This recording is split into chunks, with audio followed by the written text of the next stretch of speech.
Can hear you. Okay, thanks, Vin. Good morning, everybody. Welcome to the February 18th Architectural Review Board hearing.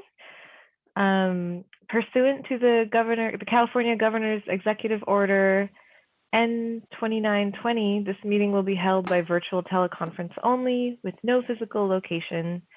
Spoken comments via computer will be accepted through the Zoom teleconference meeting. To address the board, go to zoom.us/join. Meeting ID is 961-9160-1296. When you wish to speak on an agenda item, click on raise hand. When called, please limit your remarks to the time allotted. Spoken public comments using a smartphone will also be accepted through the Zoom mobile application. To offer comments using a regular phone call, call 1-669-900-6833 and enter meeting ID 961-9160-1296. When you wish to speak on an agenda item, hit *9 on your phone so that we know you wish to speak. Alrighty. Shall we have a roll call? Yes. Chair Thompson? Present. Vice Chair Lee? Present. Board Member Balte? Present. Board Member Hirsch? Present. Board Member Liu? Present. Okay, we have a quorum. Thank you. Thank you. The next item is oral communications. The public may speak on any item not on the agenda. Vin, do we have any members of the public that would like to speak? We do have 2 raised hands. One moment, let us get the speaker timer up. Yes, so we do have one staff member that would like to speak. Tim Wong is our senior planner. He is on our, I call him our housing department because we have one person helping us with housing. But he was with us in years past and now he's back again. So we appreciate his help in all of those endeavors. And so I don't know if we're bringing Tim on.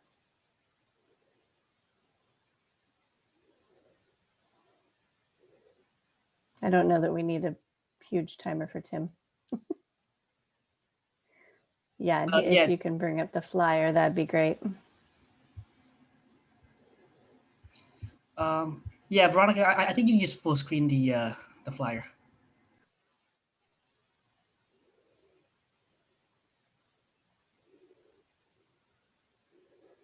And do we have Tim on the panelist side? There he is.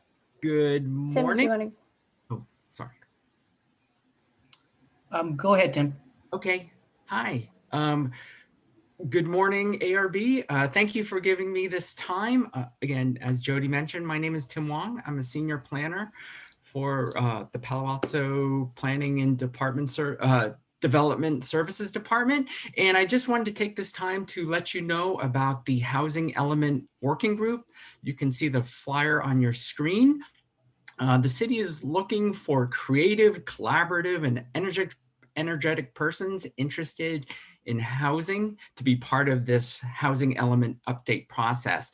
And just real brief, the housing element is the city's strategic plan for meeting the housing needs of its current and future residents. And we are currently going through the update of the housing element. And as part of that, the city anticipates it will need to plan for approximately 6,000 housing units for the next update. And so as part of this update process, we're looking for volunteers to help serve on the working group. And this working group will help the city select potential housing sites and prepare housing programs and policies to accommodate these approximately 6,000 units. So to serve on the working group, you must apply, and the application deadline is by 5 p.m. on March 5th, 2021. And just to let you know, the working group is scheduled to meet probably one evening a month, tentatively set as the first Thursday of every month from 5:30 to 8:30. And the working group will be meeting approximately, well, not approximately, May of 2021 through October of 2022. So approximately 15 months.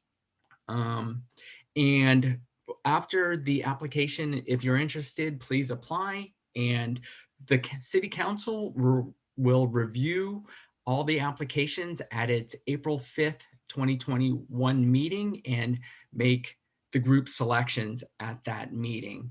So for more information about the working group, or if you are interested in applying, please go to www.cityofpaloalto.org/HE update.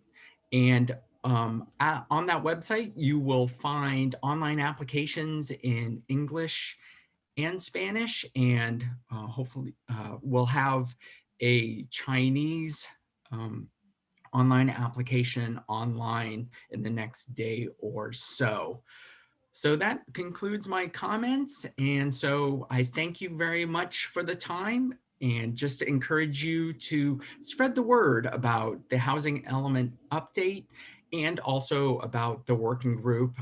We're looking for anyone interested in housing to apply. And then again, the council will make their selections at its April 5th meeting. So thank you very much. Through the chair, a quick question. Yes. Tim, how many people do you anticipate having on as members of this group? How large a group will it be? Oh, great question. Yes, we're looking at we recommended 15 members with 2 alternates. So Thank you very much. thanks. And Ozma, if I may, I just want to ask Tim where the flyer is, if we did want to share that with folks in our network. Is that something on the website already? Yes, there is a PDF you can download on the website, and I did send ARB staff a PDF of the flyer also. So either way, you can get a copy of that flyer. Thank you. Yeah, I can forward the flyers over to all the board members. Thank you. All right. Thank you. Okay, thank you, Tim. Thank you very much. Oops. Looks like the other member of the public who had their hand raised has lowered their hand, so that concludes oral communications. Great. All righty. Let's move on to agenda changes, additions, and deletions. And no changes at this time. Okay, thanks. City official reports. Yes, so Jody Gerhart, manager of current planning. So you have the schedule here up on the screen. We are still in virtual meetings. As I was saying earlier, the March 4th meeting, if we flip the page, we did have some items, the 486 Hamilton, 4256 El Camino. Those 2 items may not be quite ready. And I need to find out about the Lytton Avenue subcommittee. So it may only be subcommittee happening on March 4th. I will let you know as soon as possible. I'm going to have to confirm that today. So, so March 4th is at the moment. So, thank you. That's it. Thank you. Downstairs. Come downstairs. Okay. With that, we'll move on to our first item, which is the study session. This is a study session. Hold on one second. Move on to the page. Study session for Architectural Review Board of Draft Objective Standards that would modify Title 18 zoning ordinance of the Palo Alto Municipal Code. I understand that this will be the last time that we'll get to do a study session on this before we will, before the next time that we meet, which will be when we can vote on it. I did want to make sure that the person that raised their hand wasn't supposed to be on the panel working on the project. I see a thumbs up. Yes, that is Chris. So we should bring Chris over. Okay, bringing over right now.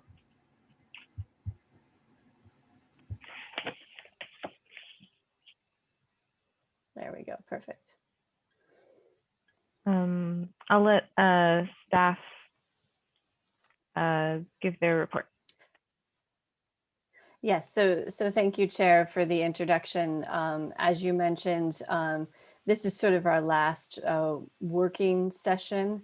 At the next ARB hearing, we're hoping to get a recommendation from the board so that we can move on to Planning Commission and Council and ultimately have these objective standards in place come summertime.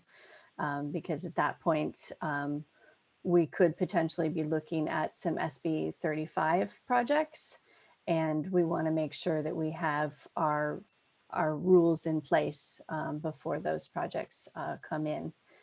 So with that, I do want to introduce Jean and Chris, who are greatly helping me with this project. And I will let Jean Iceberg take it away with the presentation. Okay, great. Thank you. Good morning, Chair Thompson and members of the board. I'm going to go ahead and share my screen.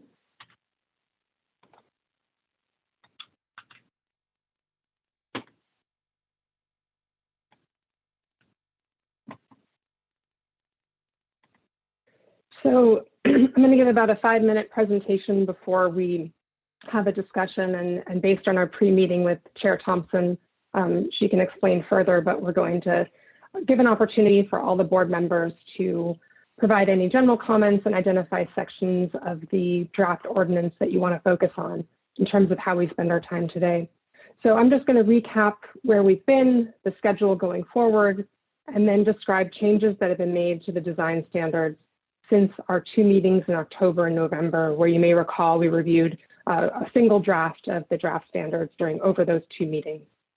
And then I'm going to introduce some other changes to Title 18. You may recall that we floated these ideas about a year ago when we started the project, and we're going to continue working with the PTC and the council on other changes to standards in Title 18, but just wanted to brief you on them today.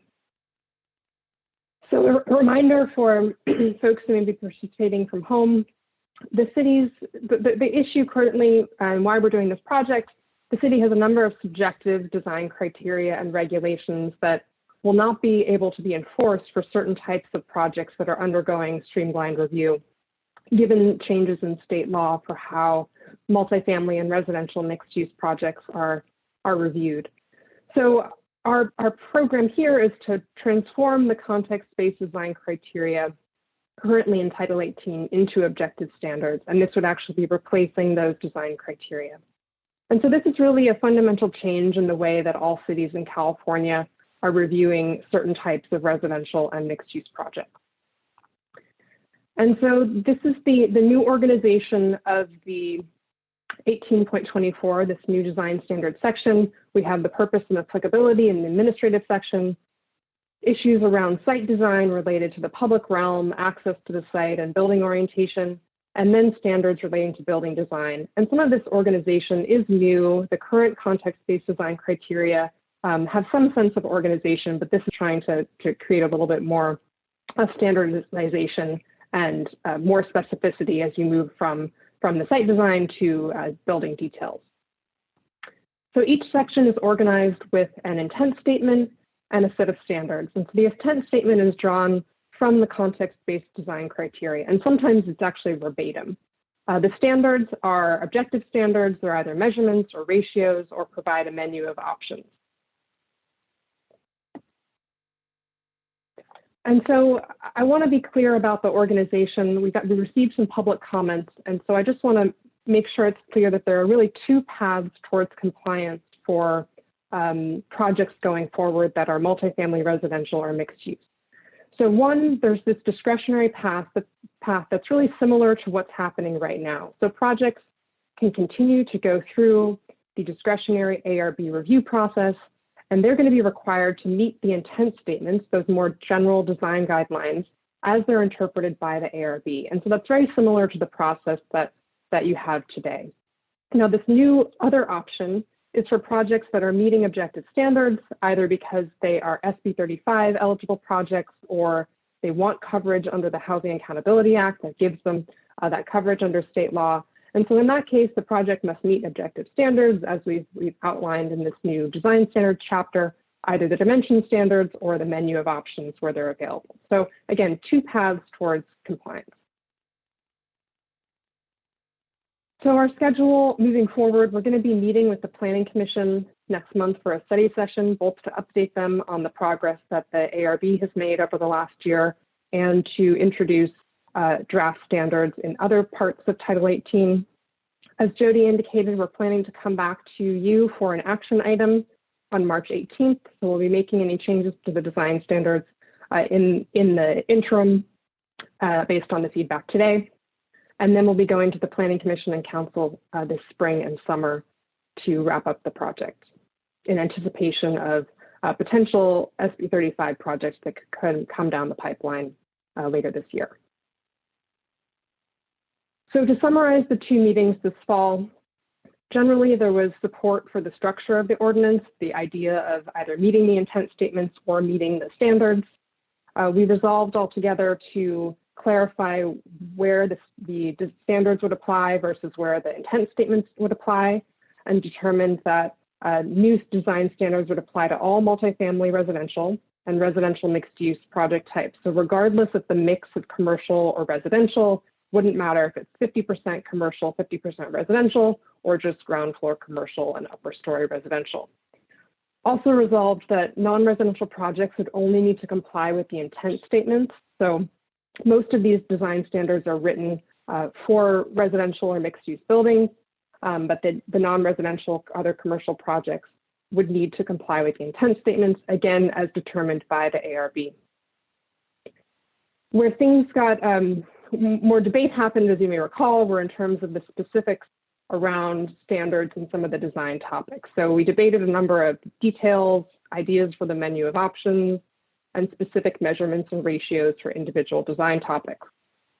The other item which resulted in a lot of debate was around the graphics. So we heard from you a variety of perspectives about the zoning graphics in terms of height and style, windows, things like that. And so as you'll see, we've tried to respond to all of those comments in this current draft. Also, in the last couple of months, staff has reached out to about 30 architects, developers, and other stakeholders who regularly use the design standards and the zoning ordinance to get their feedback on the project. We received 4 responses, including 3 substantive responses and 2 that provided some detailed comments around the standards. And some of that was expressing concern about the prescriptive nature of a lot of these standards.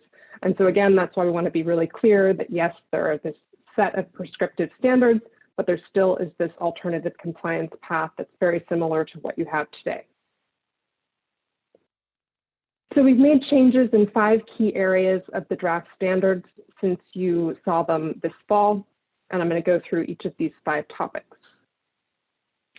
First is the ground floor residential units. You may recall at the end of our November meeting, we showed this idea that Chris and his colleagues developed, which expresses the ratio between, or the relative nature between distance from the sidewalk, so the setback, to the elevation of the first floor. And the issue here is trying to retain privacy while also expressing a presence to the street. So basically, the further that you get from the sidewalk, the lower that first floor elevation can be.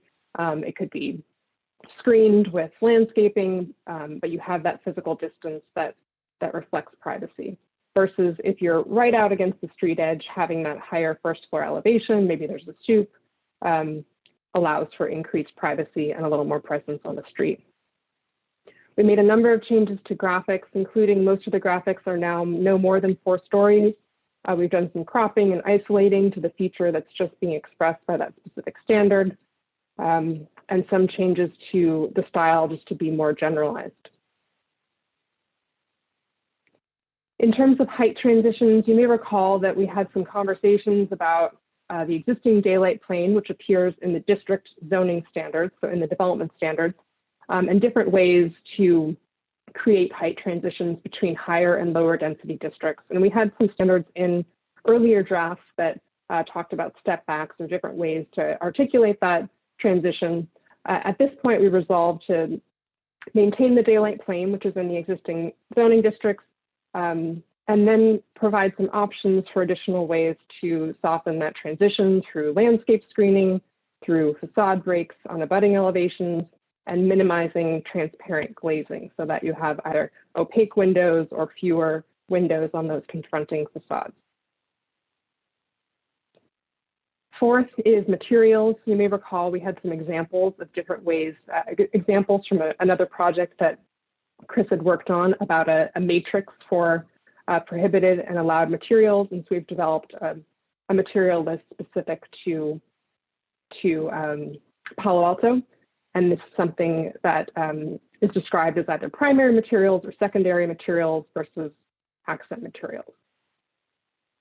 And then lastly, we added back a section on sustainability and green building. This is really verbatim from the existing context-based design criteria. There's only an intent statement in the proposed draft ordinance, and then it cross-references the existing sustainable design standards that are in 16.14 in the municipal code.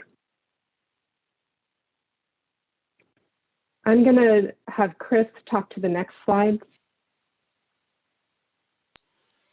Yeah, so Jeannie just asked to grab some images of projects that would meet the objective standards. And so I've taken a few from around the peninsula and South Bay and one from San Francisco. And you know, here you can see the facade rhythm and pattern, the base, middle, top, and also the setback and stoop conditions for the ground floor residential. And also a corner element. And here is another part of that project that has a similar stoop configuration, base, middle, top, change in primary and secondary materials, corner elements. Next. And here's a Daniel Solomon project in San Francisco that limits the overall length of facade lengths and uses the minor break and the change in window pattern to create a base, middle, and top. And I want to thank David. Also, I don't think we have a slide for it here, for sending the Wilton Court project in Palo Alto that we can also speak to later, that I also believe fits it. And here's another project in Oakland that you know, has the same type of rhythm and pattern that is required in the objective standards. Okay, thank you, Chris. So I'm just going to wrap up the next minute to talk about 3 notable changes to Title 18 that we'll be working on with the Planning Commission. So first is, and again, this was presented about a year ago when we first started talking about the project. But the way it is now, the combining districts in the city, workforce housing, affordable housing overlays, need to be legislatively applied. And so they go through review by the Planning Commission and City Council. And one thing to consider is whether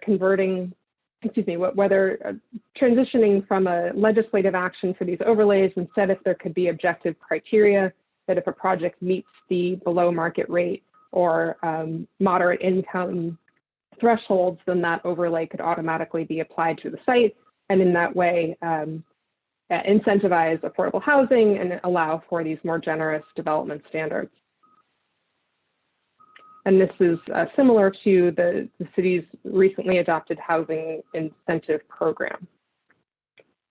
Second, in Chapter 18.23 of the code, there are performance criteria or performance standards, things like water quality, refuse storage, lighting, and landscape screening. And so we're looking to both make sure that those standards are objective so that they can be continuously applied, but also to integrate and reorganize them so that they're located in sections of the code where they can more easily be found. And then lastly is just a small one, but mechanical lift parking.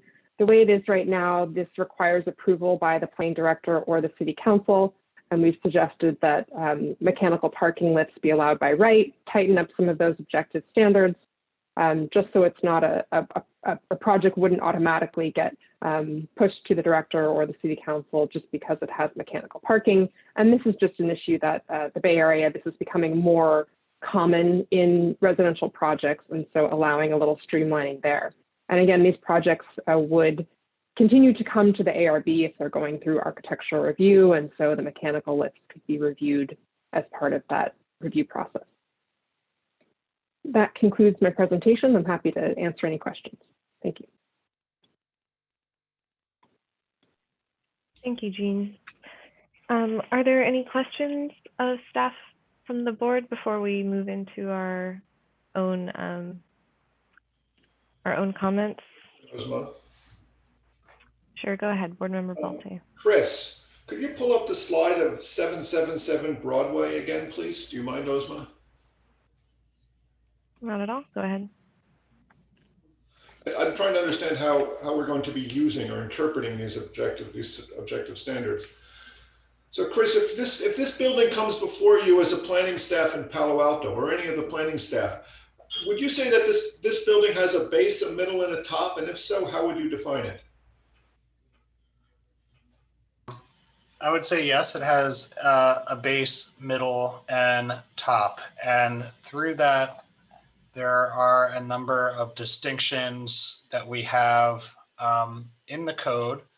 One is a horizontal shift, a change in floor plates that protrude or recess with a minimum dimension from the middle to the top, and also a change in window pattern and a change in facade articulation, and in a change in horizontal or vertical projection, such as shading or weather devices, where the middle does not have them, the top does have them, that distinguish it. And it also has datum lines separating the middle from the top. The base and middle are a change in material, and a variation in two of the following: facade material, material size, texture, and pattern and color. So this is an example of a project that actually uses more than two of the four techniques to show variation between any of the distinct base, middle, and top sections. Okay, thank you very much. I just wanted to hear your thoughts on that. Thank you, Ozma. Sure thing. Any other questions of staff before we bring it back to the Yes, board? I also have questions regarding the those photos, and if I may. Sure, go ahead. Chris, and thank you so much, Chris.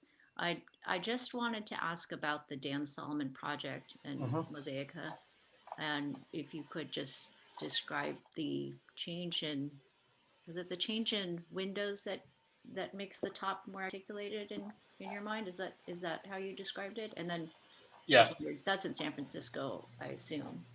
That is in San Francisco. It's on Looks like south of, it's in the yeah, Mission. it's in the Mission District along 19th Street.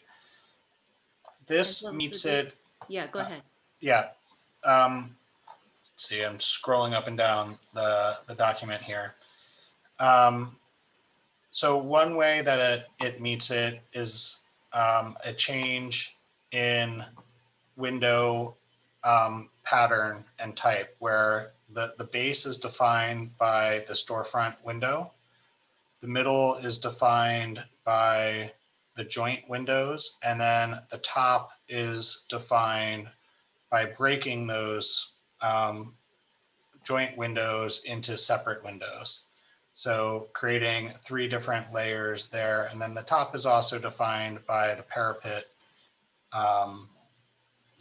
line. So And yeah, I'm just wondering, of the examples that you've shown here, in Sunnyvale and San Francisco and Oakland, are they all apartments? Are they condominiums? And how many different kinds of residential building types are there? Lofts? I am not sure whether they're condominiums or apartments for rent. I'm not sure either. And then I just wasn't sure if these images are proposed to be included as graphics in, and then if there were Palo Alto examples that. maybe They are not you proposed to be found. included in the document. The direction think- that, For us. Yeah, these photos come out of, me sort of asking if we use all of these different objective Sure. standards, what is it going to look like? And so these are, sort of helping us put all the pieces together.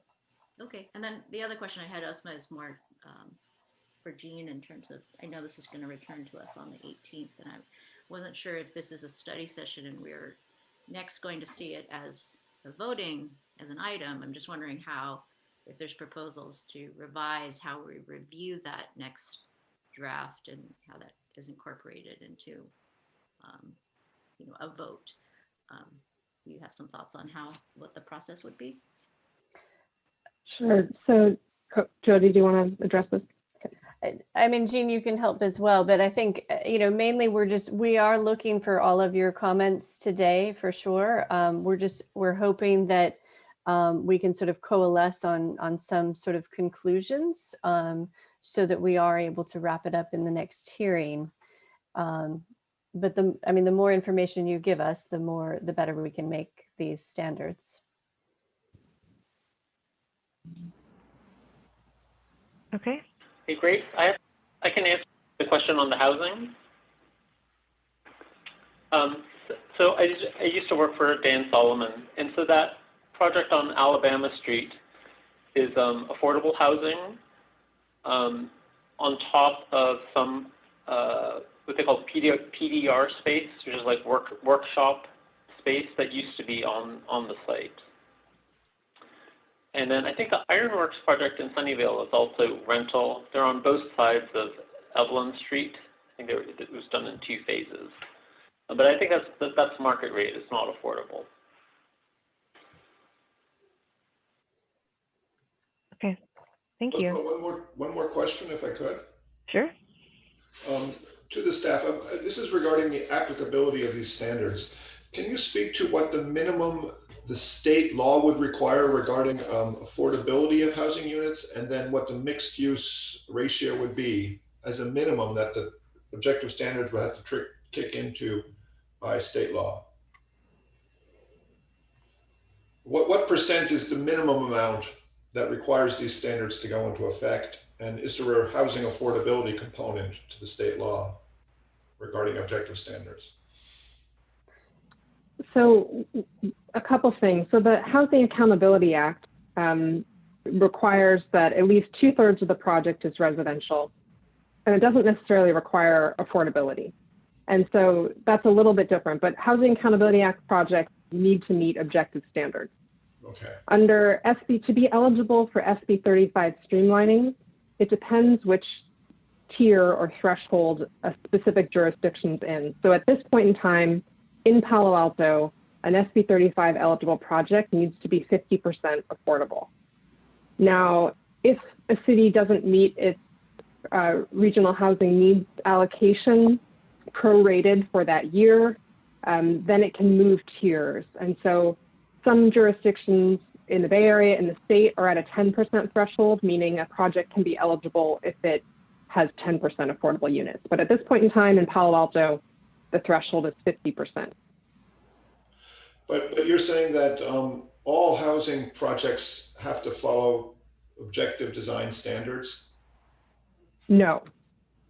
So a housing project could come in, an application could come in Palo Alto, and it could choose to meet the intent statements and not the objective standards, just as it can today.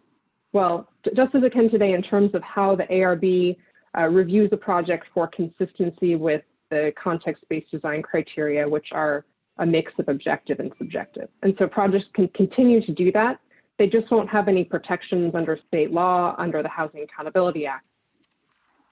I'm sorry, but if a housing project comes in and they want to follow the objective standards, we have to provide them with objective standards for any housing project in Palo Alto?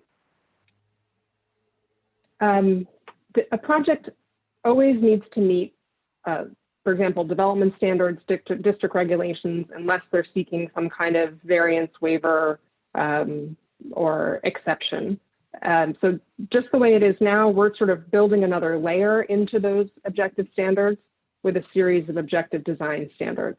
And so the design standards that we're proposing in 18.24 are a little bit different from development standards that are in the district regulations, in that we're saying that there's this there's this other option. If a project for whatever reason doesn't want to meet the standards, they can choose to meet the intent statement.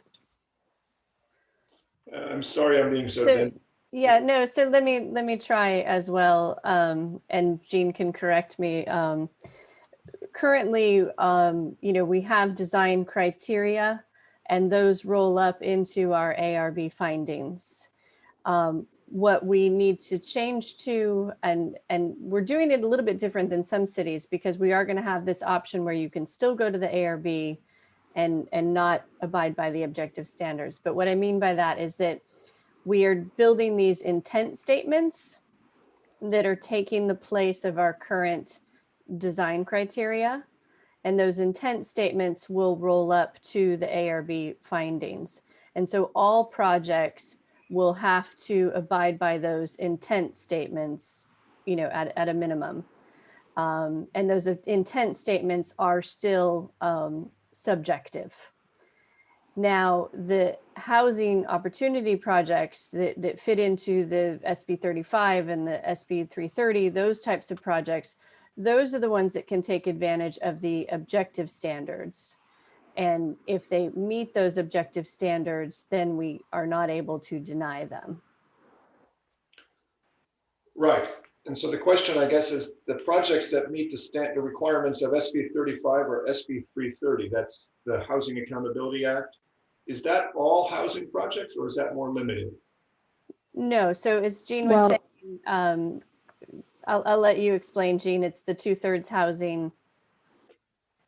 So projects that are mixed use up to 2/3, and then all other housing projects? It's either, so it must be residential, must be at least 2/3 of the floor area. It can be supportive housing or market rate housing or affordable housing. But it has to be 2/3. Has to be at least 2/3.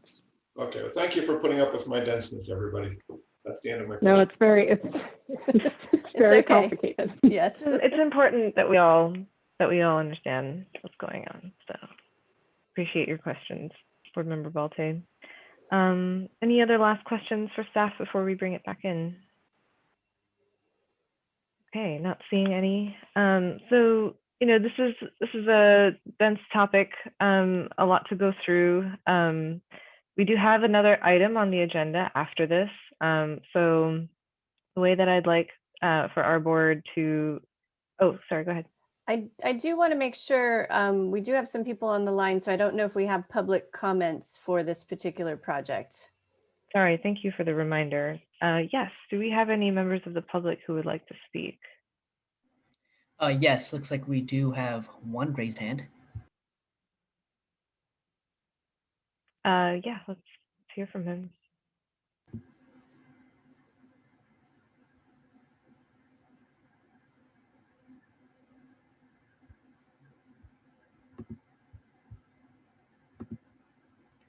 Okay, our first speaker will be Chris. Yes, good morning. Can you hear me? Yes, if you could state and spell your name. Sure. And I think, isn't it 3 minutes? Or is it now 5 minutes? Okay, it's 3 minutes. Yeah, my name's Chris Wuthmann, C-H-R-I-S, and Wuthmann is W-U-T-H-M-A-N-N. And I'm with Stanford University Real Estate. And I'll be the only person from Stanford speaking. So if I go slightly over 3 minutes, if it's possible to get just a bit of dispensation. Chris, I'm sorry, let me cut you off just for a brief moment. Veronica, you have to exit the timer before you can change the The time, yes. Okay, I'm sorry about that. Chris, please go ahead. Okay, thanks. So I have responsibility for design and construction of housing that is not for students, such as for faculty and staff. And in particular, I was involved in the recent development of Mayfield Place, the 100% affordable housing community in El Camino, and University Terrace, the new 17-acre faculty housing neighborhood on South California Avenue. And so while the importance of your work converting design criteria to standards for multifamily housing is naturally evident to us, we actually became aware of it only recently. So the few comments we would like to offer this morning do not do justice at all to the breadth of your discussion over the past year. And hopefully these comments can suggest dialogue that can still be explored and prove useful. So first, the question was raised back at your first study session by board member Lou, what the relation of these standards would be to subdivisions. University Terrace was an example of this, where compatibility with existing context was focused on our frontage interface with the College Terrace neighborhood, which allowed the interior of the site to create a new context with the inclusion of more dense and contemporary multifamily housing. It might be worth considering whether to keep some discussion about applicable context, such as currently exists within the design criteria section of the code that is being replaced. And by implication, leave open the possibility of creating new contextual references where conditions permit. Second, we share the concerns that I think all of you expressed that the standards do not limit too much plan and design elements that may be necessary to make housing affordable. You wrestled with how to do this without having to compromise too much, which is obviously a fair concern, but is also a vexing dilemma. Perhaps a solution could be an affirmative statement within alternative compliance that demonstrable cost-saving elements, including prefabbed and modular construction, shall be a legitimate consideration where the affordability of a project exceeds inclusionary requirements. And finally, we and other property managers within multifamily housing have been hearing that increased work from home and package and food deliveries will persist after the pandemic abates. These new ways of living will likely require adapting traditional building and site plan standards to create the necessary areas for safe workspaces outside of residence units and drop-off areas that are not in the public right-of-way. We would welcome the opportunity to talk with staff about this. So thank you for the extra time here, the extra few seconds. Thank you for hearing these thoughts and for the unflagging reflection you've put into this work thus far, which I've seen reading all the minutes, and hopefully for dialoguing, the opportunity to dialogue with you further in this process. Thank you. Thank you, Thank you, Mr. Chris. Whitman. Oh, sorry. Go ahead. And that concludes public comments for this item. Okay, thank you. Alrighty, thanks for the reminder, Jody, on the public comment. So yeah, because this is such a big item, and we do have another item on the agenda, was hoping that we could speak about this for the next hour and a little bit, and maybe have a hard stop at 10:30, where we'll probably need to take a 5 or 10 minute break. And so in general, I would like to hear each board member's general comments, and then specific items that you'd like to discuss with the board at large as part of your feedback and review. Is there anyone that would like to start first? Osma, I wonder if I could make a suggestion or ask something. Mm-hmm. Sure. Could we put a discussion of the applicability of this at the end of our discussion? Just carve out a few minutes after we've gone through the specifics of the thing? The applicability of the standards at large? Yeah, well, we have this section 1824.010, purpose and applicability. And I thought I'd like to discuss that, but I'd like to first hear everybody's thoughts about all these other standards and stuff before I come to an opinion about it. And I'd rather discuss that at the end. Is that possible?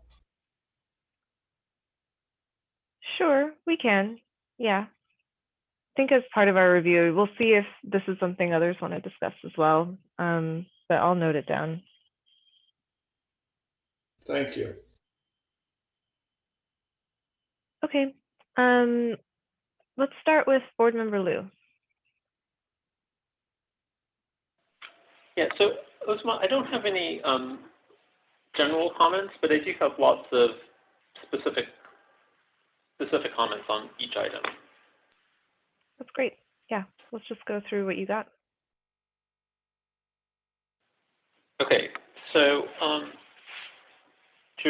I'll just do it in order, maybe. So let's see. If you Okay. flagged the particular headers, then I can note them kind of like Board Member Balte flagged a header like 1824.10 B. Right. Okay.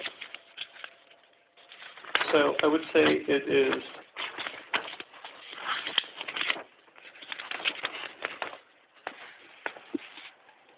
okay, well here's one. This one's a little bit, this is general and specific. So this is to 18.24 .040. This is on like corner buildings.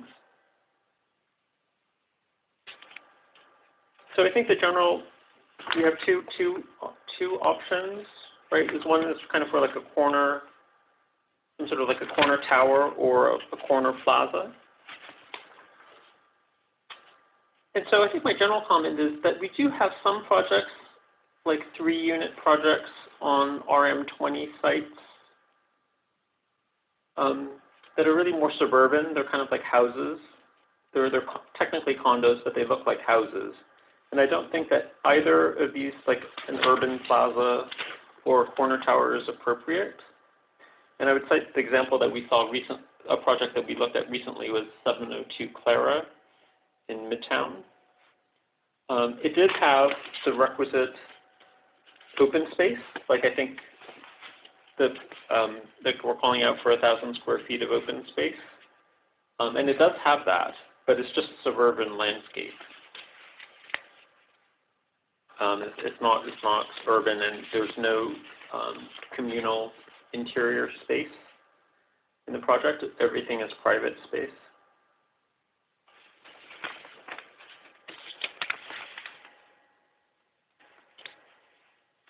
Okay, and the next item is 18.24.020 on sidewalks. Under B, under sidewalk width, I think the staff has highlighted Park Boulevard as well as El Camino and San Antonio Road. And I think on San Antonio Road, I just want to note that it's that there are different sections of the street.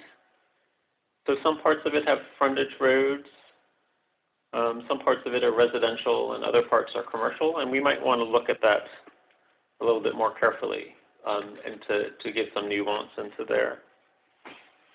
Because it seems like 12 feet may be fine for commercial, but it may be too much on the residential areas.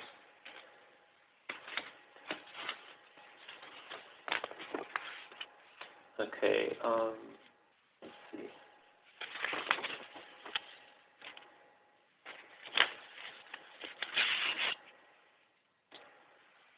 The next one is on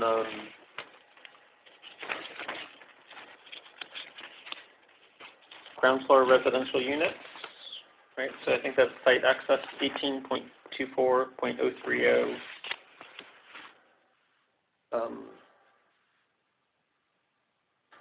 III. And we do have some projects like 571 Hamilton Avenue, which is which the board reviewed recently, which is like a courtyard building, and the primary entrances are from the courtyard, but they do have second entrances to private patios facing the street. So it seems like that those units wouldn't meet this ground floor requirement. So I think that's just something to consider. I'm not opposed to what's being proposed here, but yeah. Okay, and the next item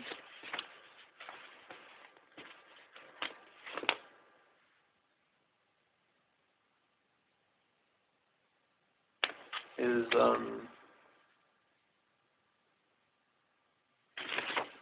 under massing, so 18.24.050, under B, contextual massing, and the step backs there. I do have some other examples, possible options that I'll forward to staff that don't have the setback, but they do have some alignment issues, some alignments of building items or building elements that I've seen, and I have taken photos of that, so I can forward that to staff. And next item is on facade design, so 18.24.060. On the base middle top item, so that's item C, human scaled architecture. And again, I think we do have some projects in the RM20 zone that are only 2 stories high.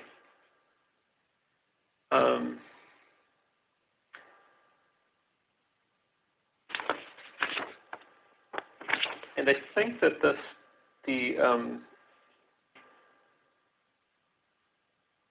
I'm thinking of maybe just excluding them altogether from this. Right? You have one standard for 3 stories and up, and one standard for 2 stories or less. And I'm thinking of maybe just eliminating it altogether for the 2-story buildings.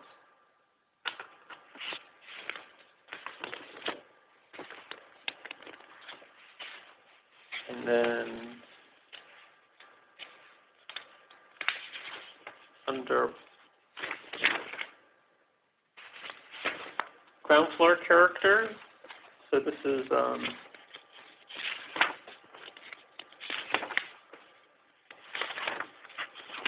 section D of the facade design. Under section E is parking.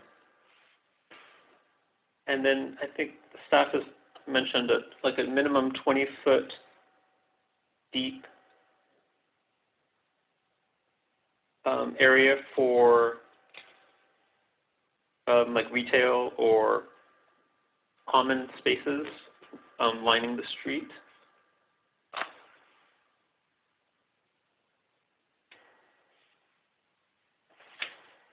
And I just want to note, I've looked at other projects, say like at Santana Row,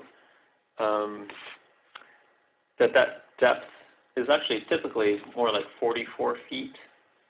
So I'm okay with the 20 feet minimum, but it seems like really to get a really good building that you're actually going to need something much deeper, and you would actually need a really deep lot. I've looked at some of the new proposed projects that have come into the planning department, and some of them are really just showing all parking with zero depth in there, and that's just in order for them to get all of the parking to fit in the site. So I think this is really important for us to try to figure out a way, if there's an alternate way of making an attractive ground floor. If there isn't, what if there isn't any retail or common space, or if it's very limited? So so I just wanted to highlight that as I think that that's going to be an issue if city continues to require full parking ratios.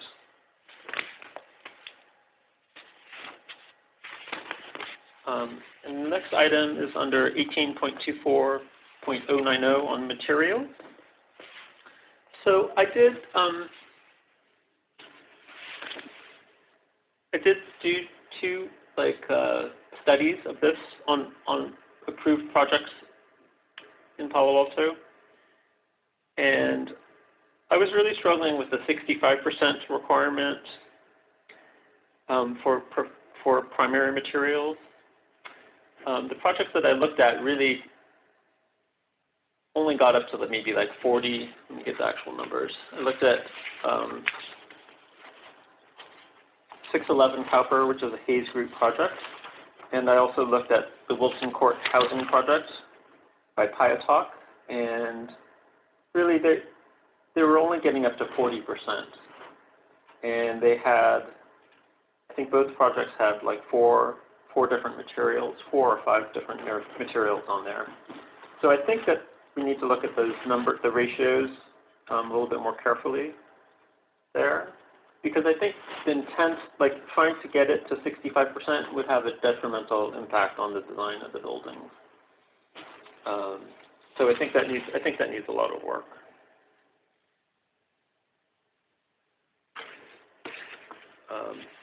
And then also too on materials is I think we should clarify like a primary facade versus like a side elevation.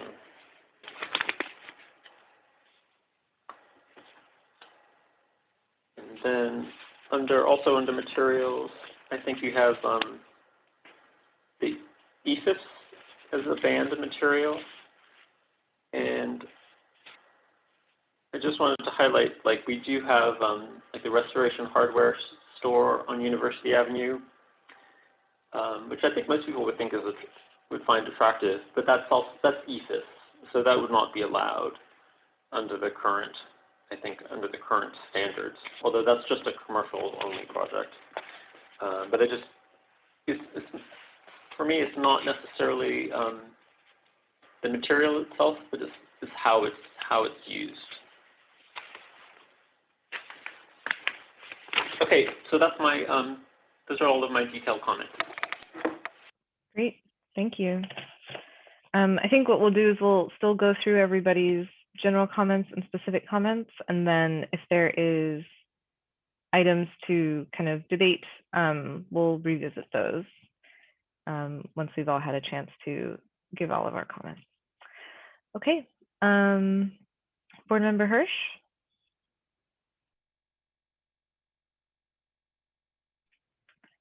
Board Member Hirsch, you are muted.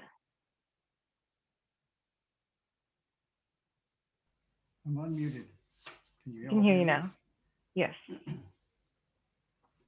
I'm going to take a different slant on this. I guess a more global view of the whole process. David, we're having a little bit hard time hearing you. I'm muted. Can you? I have my phone on here, so I don't know why you can't hear me. Can you hear me now? Yeah, we can hear you. I think maybe your microphone might be a little far away from your mouth.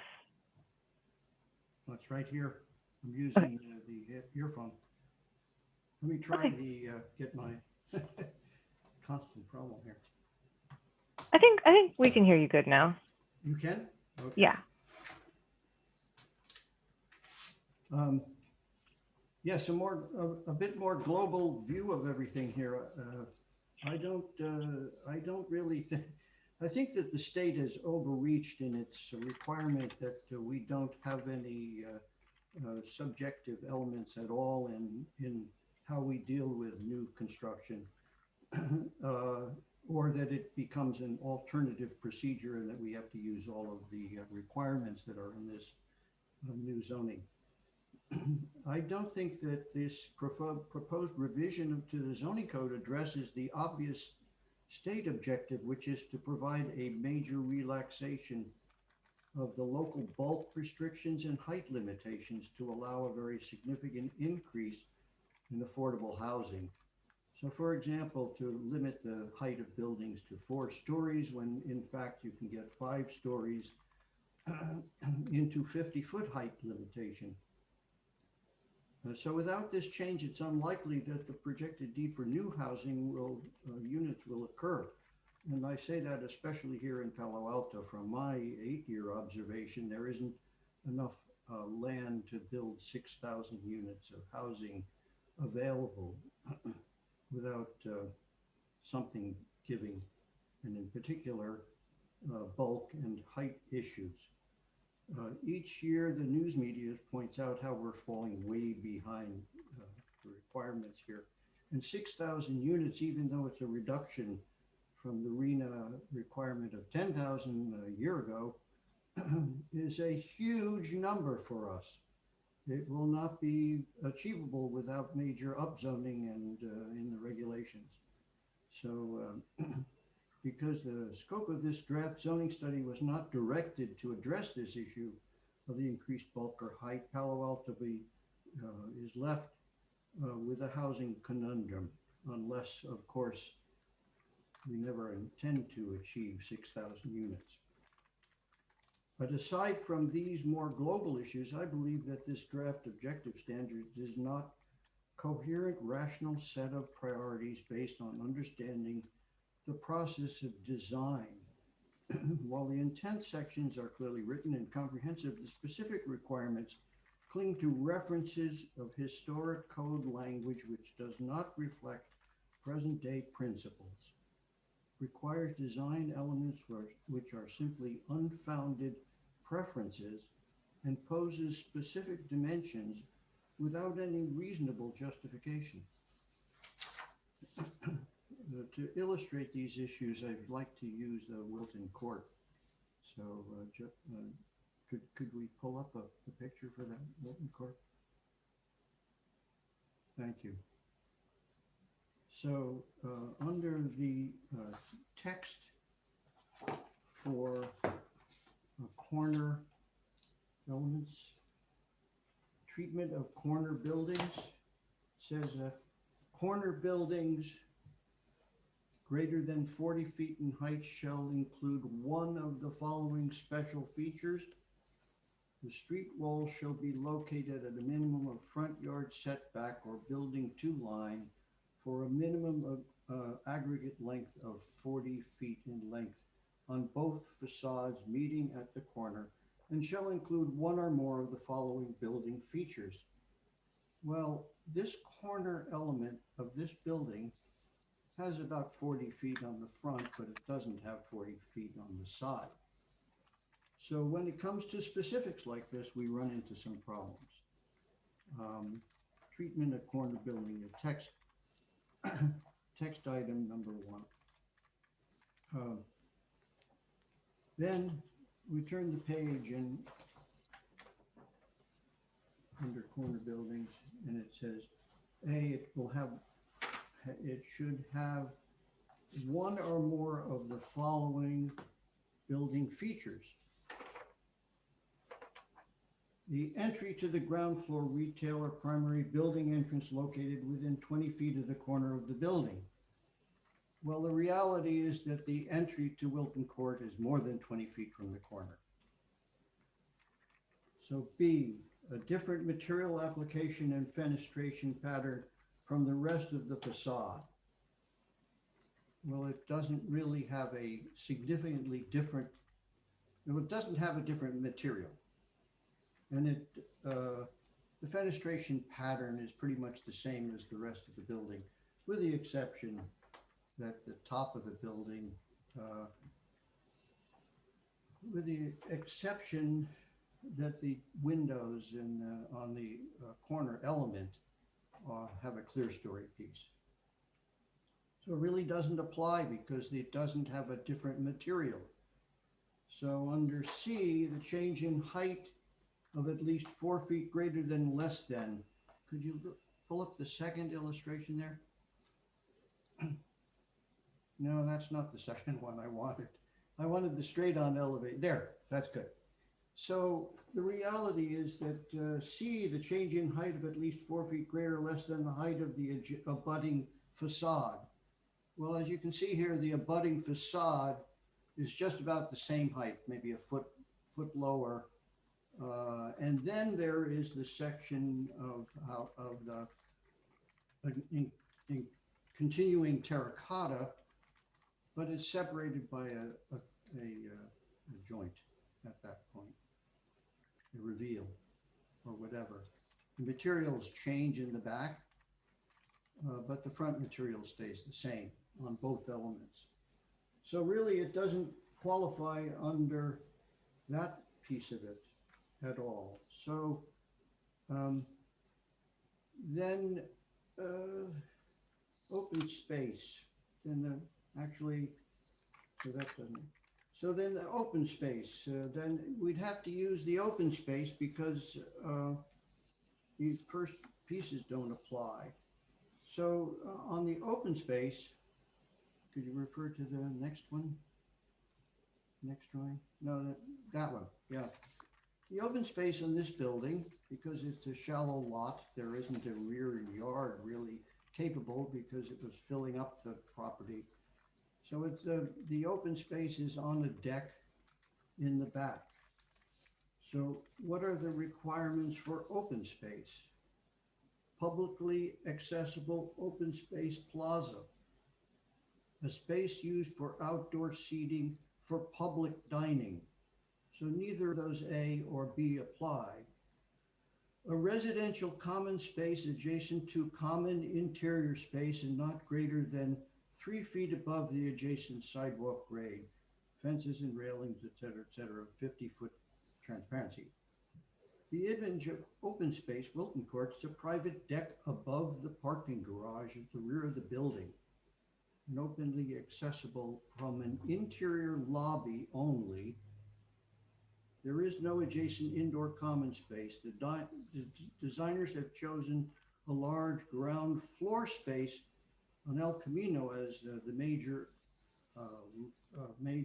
community room space. It faces the street where you can't really have housing.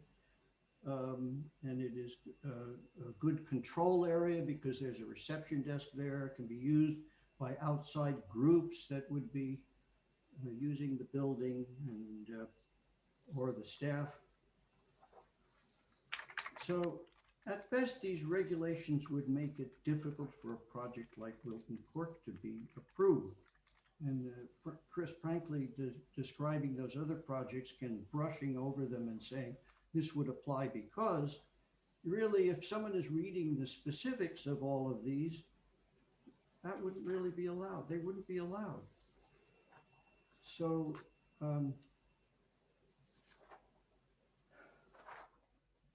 I have a problem with this, really, with the specificity of all of these details for how this will be, how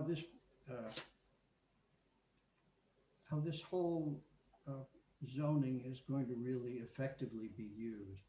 And I want to note that really we had a couple of interesting responses from public architects that stated that they have a problem with the detail as well. In particular, in Menlo Park, Heather Young, in trying to make it work, was running into problems where eventually they said to her, well, go get another site. And I think that's a problem with a code that is so detailed written in, as this is, that you're going to just run into terrible problems along the way in interpretation of what is acceptable and what is not under the requirements of the state. So I'm going to finish up here to facade design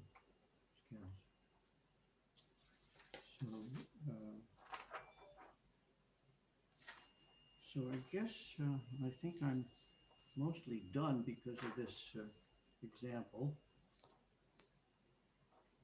It just seems to me it is antithetical to architectural common sense to create arbitrary vertical recesses. No, here, I have a whole bunch of other things here. Facade design on packet page 33. Can we go on to that? Human scaled architecture as exclusively for buildings with a base middle top. But the actual text in the existing context-based design criteria in 18.16.090 describes this as base, body, and roof or parapet edge. So that's also true in the El Camino Real design guidelines. And there's no description of these elements as if they represent specific floors as noted in this text and shown in all the diagrams on page 33 to 37. So this building typology is not a likely prototype, so ought not be proposed as a solution to human scale architecture. Many other design elements create human scale as noted under 18.16.090 under street building facades, projecting eaves, overhangs, porches, other architectural elements. And this list should be broadened to include scale elements in larger building prototypes. So that prototype used exclusively to describe facade for base, middle, top, and please do change the titles to be appropriate to what we already have, really isn't an appropriate description.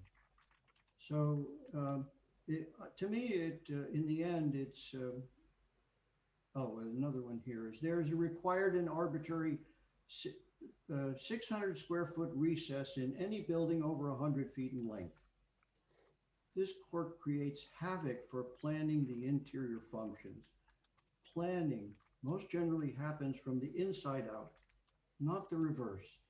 And it's really a problem here with the way all the specifics have been addressed, because they're using a lot of this exact kind of language that says have a recess here and et cetera.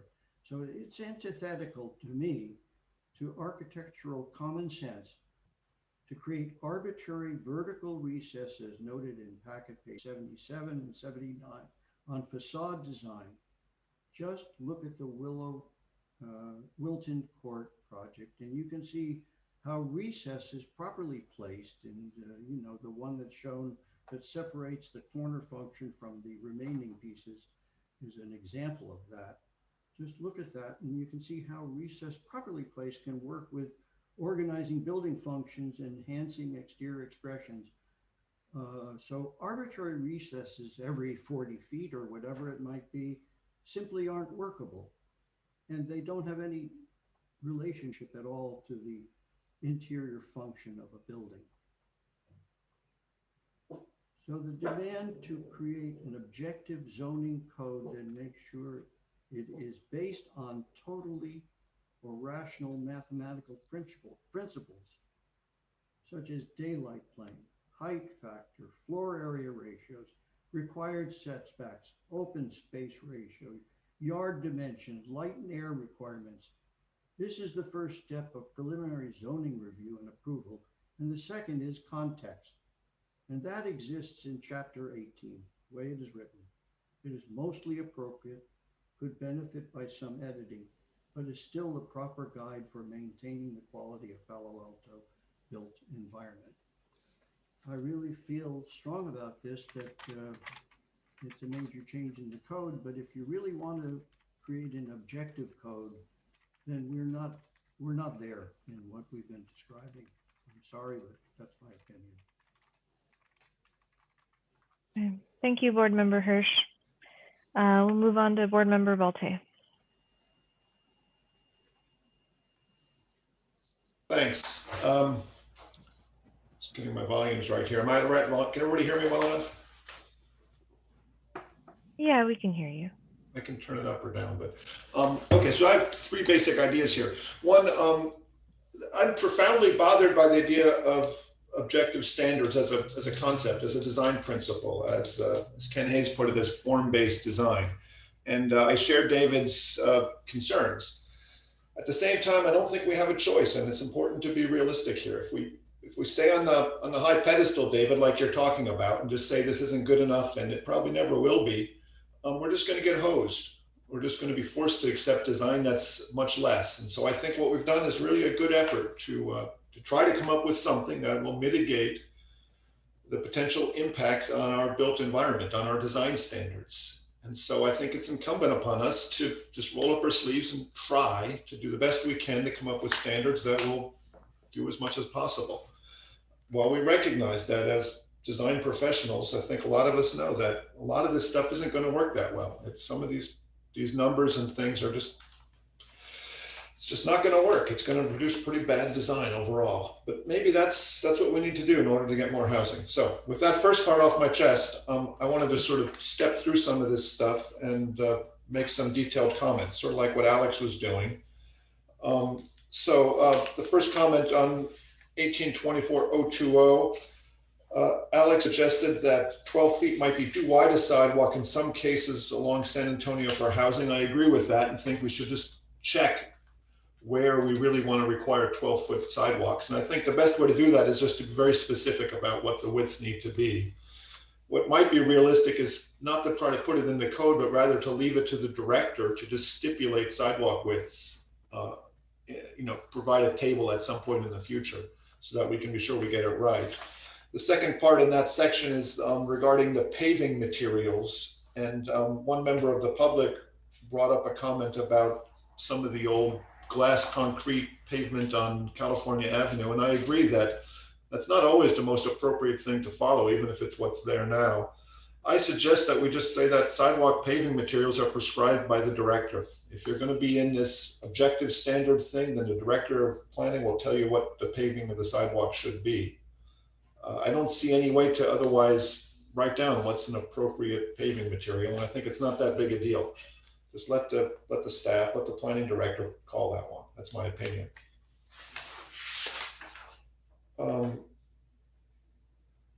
Let's see, on building orientation regarding the corner elements, I think I brought this up last time, but I think you really, when you have this section B, treatment of corner building, you're giving 4 options and saying you can pick any one of them. I think in order to have a successful corner, you have to have all 3, A plus B plus C, or you can do option 2, which is the open corner. So in my opinion, it should say not one or more of the following, but rather it should say A plus B plus C, or do the open corner detail. That's just my opinion about that. When you have an open corner, I think it needs to be lower to the ground. I think if it were 3 feet above the sidewalk grade, that's too much. For it to be successful, I think it needs to be 3 steps maximum. Rather than define a number, just say it's 3 steps. That's defined by the building code. A step can't be more than, I think, 7.5 inches, but just leave it that way. 3 steps doesn't require a railing, which is in my book, much more close, much more accessible, visually easy to get to, which is what the idea of the open corner is. So I suggest that we change that to 3 steps maximum. On 1824-040, section 3, ground floor residential units, A, we're talking about in the case where you have a sloped site, how do you measure how high above the ground the unit is? It says here the average height of the finished floor. And I wanted to know, just a clarification, if average height means the average height of the whole facade or the per individual apartment unit. I think it'd be more successful if it were just per living unit, because you can step the living units with the grade. Otherwise, on a sloped site, you're going to find for a large building, this numerical thing is very tough to work with. So again, on that one, I'd like to find some clarity on what we mean by average height. On building massing, that's section 050, section double letter IA, transition to lower density building types. We're proposing 36-inch box trees every 30 feet. I think in situations where you have tight quarters or with a parking garage underneath, 36-inch box trees can be pretty big. I'd rather see us use 24-inch box trees and maybe increase the spacing to every 20 feet. So that's just a nitpicking detail, but to my colleagues, I suggest that 24-inch box trees might be more successful and practical. On item number 3 on the same section, it says within 40 feet of an abutting structure, etc. I suggest that we change the phrasing. The last clause says, as this will allow light to maintain privacy. I think we should say in order to allow light, but maintain privacy. The code should not be assuming what the response will be. They should be explaining why. So in order to is a better term there. Replace as this will with in order to. Okay, under the base, middle, and top, I'm profoundly bothered by this whole thing. I think the example we were given of 777 Broadway at the beginning of our meeting today demonstrates to me that building clearly does not have what a classically trained architect would call a base, a middle, and a top. We've gotten sort of a bastardization of this concept, which is so far from the Renaissance ideal of what a base, a middle, and a top, or as David put it, a bottom, a body, and a roof would be. But I don't know what to say. I don't think you can put that down in words. And so we're trying, and we're not getting very far, I don't think. But I think we just put it down the best we can. 2 comments though. One is that the text here says on lots wider than 50 feet. We probably should say on lots 50 feet and wider. There's many lots in Palo Alto are exactly 50 feet. And I think our intent is that this should apply to those lots. So I think we should change that phrasing. I strongly agree with the comment Alex made earlier about for 2 stories or less. I think a 2-story building it's not really possible to design it with the way we're describing it, a base, a middle, and a top. I mean, in any practical sense, most homes, most residential structures have a base, a middle, and a top, a foundation, a siding, and a roof eave.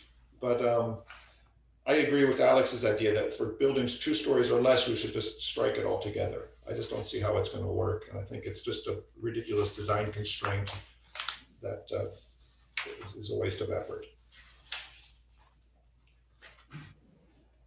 Okay. I'm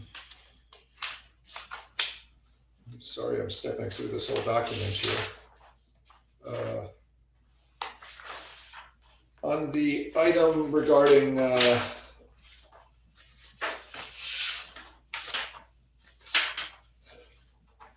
would be helpful, staff, if we had the sections on each page so I could see it. 1824-060 facade design. At the very end, under parking and loading and utilities, I think it's important to clarify when you're saying that you can't be more than 5 feet above the grade for the 2nd story when you have semi-submerged parking, that 5 feet is measured from the top of the finished surface, not the bottom of the structure. The structure could be quite thick and that would make quite a difference. So again, that clarity that for item 1, maximum 5 feet above grade is from the finished floor, the top of the structure to the grade, not the bottom. On 1824-070 for residential entries, I question if we shouldn't have a minimum height for the stoop and the porch style entrance. We're saying they have to be a maximum of 5 feet. Shouldn't they also be some distance off the ground? I suppose that's governed by the residential height when we have that chart of setbacks, but it seems to me it makes sense to clarify as well that maybe the porch should be at the same level as the residential unit as well, so that you have some raising up of the porch off the ground. And my last comments are on 1824-090. Similar to Alex, I started thinking about this percentage business. I was as much concerned just how are we measuring the percentage? I think we need more clarity on this one or else it's going to become a disaster. If you include the entire area of a facade, many contemporary buildings are a large percentage glass, glazed walls, could be easily 20 or 30%. So if you're saying that of the total area, the windows are, which is an allowed primary material, glazing, then then the balance, it's not that hard to come up to a primary material, say a stone or a brick or something like that. However, if you exclude the windows and say the facade material is really just the solid stuff, it changes again quite a bit.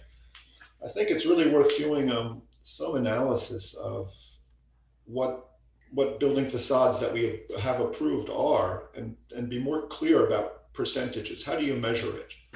I could see, as I thought about this just for a few minutes even, a lot of questions start to come about how do you measure this percentage? What is included, what is not included? And that's the kind of stuff that makes or breaks the success of a project and getting it approved quickly. So more clarity on that percentage would be really useful. I agree with Alex as well that we need to clarify what the primary facades are, again, to be very clear. For this to work, the definitions have to be crystal clear so designers can just understand and follow them. And then we really do need to check the percentages to make sure that they're realistic. I was channeling Joe Bellomo thinking about board formed concrete. And I think he would argue strongly that that's a primary building material. But I think making a definition of that is awfully challenging because standard poured concrete is not as attractive. And so I'm happy just to leave that off, and that would come back to the ARB or something like that, which is probably fine. I do think that we should have a better definition though of T111 siding or plywood here. That's a very generic term, and what we really want to do is say that that's some pattern sawn wood veneer panels is what my definition was, but we have to be careful about what words we're using because we do allow wood veneer. It says here in the fourth item down that wood veneer is a primary allowed material. Well, T111 siding is a wood veneer siding. We need to be very precise about these things. I agree with Alex that the EFIS system is not in and of itself a low quality material. It's how it's used. And we just need to be more clear about that again. So it's probably better to err on the side of caution and just not leave things on the list if we think it can be used badly. But those two things I think are running a big risk. Then I'd like to, Ozma, come back to the items about applicability after everyone else speaks, if we could. So that's what I have to say. Thank you. Thanks. Yeah, I think we'll get a chance to kind of go through each section one more time and talk about after hearing each other's comments. Okay, thank you, Board Member Velte. Vice Chair Lee. I'll just start by thanking staff and all the time that Ozma and David put into this subcommittee item. This is not a small thing, objective standards, and every municipality is dealing with this. And I understand the pressure given the legal kind of impetus and also the queue that might arise in the summer. However, I don't think this is something to breeze through quickly and to push through. And I really appreciate the effort from our planning staff and our consultant, Chris, in terms of thinking about this, reworking it, bringing it back to us. And thank you again, Amy and Jody and Vin, for reaching out to the community in terms of stakeholders. I think that was really just an important gesture, and knowing that we are in shelter in place and not able to do this in person, and everything happening at once. So I guess, I'll just start and say that I very much agree with everything that's been said so far, largely in terms of outlook of fellow board members. I very much appreciate the comments that people have made, not in person, but sent to us. We did hear from architect Ken and Elaine and Heather, and they made some very compelling points. And so I just wanted to touch on those. And then also the gentleman who did make some comments, I believe it was Chris. And so I guess I'll start there. So like board member David, from the start, and I still do have a very, discomfort in terms of looking at an objective standard in terms of a strict prescribed numerical dimension or formula. And I just want to couch this with context, because as we know, as architects and designers and planners, for every site, there's a specific contextualized situation. But I've just been thinking about, Palo Alto in particular, and 2010 ARB Awards or whenever that was, that I love to. It was such a joy to participate on, and really think about the environments, the buildings that we have built and were approved, and seeing age, and to go back to that example of what Chris brought today. Thank you so much. I want to start with the graphics because people so often look at graphics as examples, and this manual, this objective standards, even to a seasoned consultant, the graphics do matter. And I found really compelling those examples that you showed today, Chris, in terms of something in Sunnyvale and San Francisco and Oakland. And I wasn't on the board during the Wilton Court approval process, and it was really great. Chairmember David, that you brought those forward. I see that there's specific conditions that we are not drafting this document for, and it sits very uncomfortably with me. However, we want to do our best and try to do the right thing. And so this issue of compatibility to context that Ken Hayes brought up, I think that's what we're all working towards, right? So to find that compatibility and that comfort. And then Architect Elaine talks about, and I feel strongly that we need to think about flexibility and a range of graduated dimensions and standards per the sizes of these lots and different conditions. So I just began to think about, and since we've been meeting, I've been thinking about San Antonio and some of their corridors and University Avenue and Cal Ave and El Camino Real, and then the contrast with Ramona Historic Corner, for example, that she brought up. I also just wanted to, repeat what Architect Heather mentioned in terms of that important issue of making sure that we think about the big picture before we vote on this. And so, having said that, I'll just go to the document. So if we start with the materials, I'm going to work my way backwards. So my comments are from 0.060 to 0.090. So thank you so much, Board Member Alex and Board Member Peter. I agree. I do. When I first looked through this, I was trying to calculate the percentage of the primary material, and it is difficult. And I do think it's the glazing, right? Because so much of it is glass. Do we need, and I'm just going to ask the question, do we need the larger percentage, or can we use the language in terms of primary, secondary, and accent? Can seasoned professionals, can we rely on consultants and our planning staff to evaluate based on those descriptors? I feel like we can. So I would remove those percentages. Working back, sorry, if we can go back to 0.080 and open space. My largest concern is where we're forgetting the zoning and the dimensions. So, I heard Board Member Alex often referred to the RM20, and I'm thinking of the RM40. And to be frank, I'm most sensitive for projects that have, what is the word? Oh, sorry, go back to one more materials. I have to go back to materials, but related to open space and materials, what we're not thinking of. So there was a gentleman who came through, and I just met with a modular company yesterday for work, and modular and prefab. We haven't even discussed modular and prefab, and that's going to affect materials. And I just wonder where else the language might come up where we think about the future, or these, and I think Architect Ken actually wrote about that too, in terms of compatibility and styles. And, I don't like the word style. However, the architectural language that's based on modern technology, perhaps, or climate change, that is unforeseen. It might also be a building type that is housing that, maybe it's not condos or apartments or, townhouse. It's something new. And so I just want to, make sure that there's language that actually addresses prefab and modular, or when we go to open space, when we talk about deliveries and our way of adapting to outdoor living, or, in terms of what we've seen happening with our crises in the world, that we have something in there that is in the general language, and maybe it's up high under intent. So now we can go to open space. So do you mind if we just go to the open space? My worry there is just the sizes and not so much the clear heights. I think that's fine. But when we talk about minimum square feet area, and this goes actually, and I'll just make my comments general, we can go back to this, I don't want to be long, to 0.070 too, in residential entries.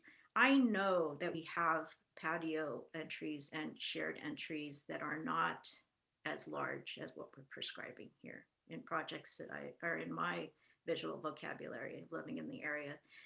So I guess I'm more comfortable with the 5 foot by 5 foot language rather than 6 by 6 and some of these larger numbers for dimensions on open space when I'm thinking about some housing proposals, particularly affordable housing, or a mixed use where there's a percentage that. Anyways, I often think the open spaces when I look at the dimensions might be a little bit too large, and I'm sorry I didn't say that earlier in the previous meetings.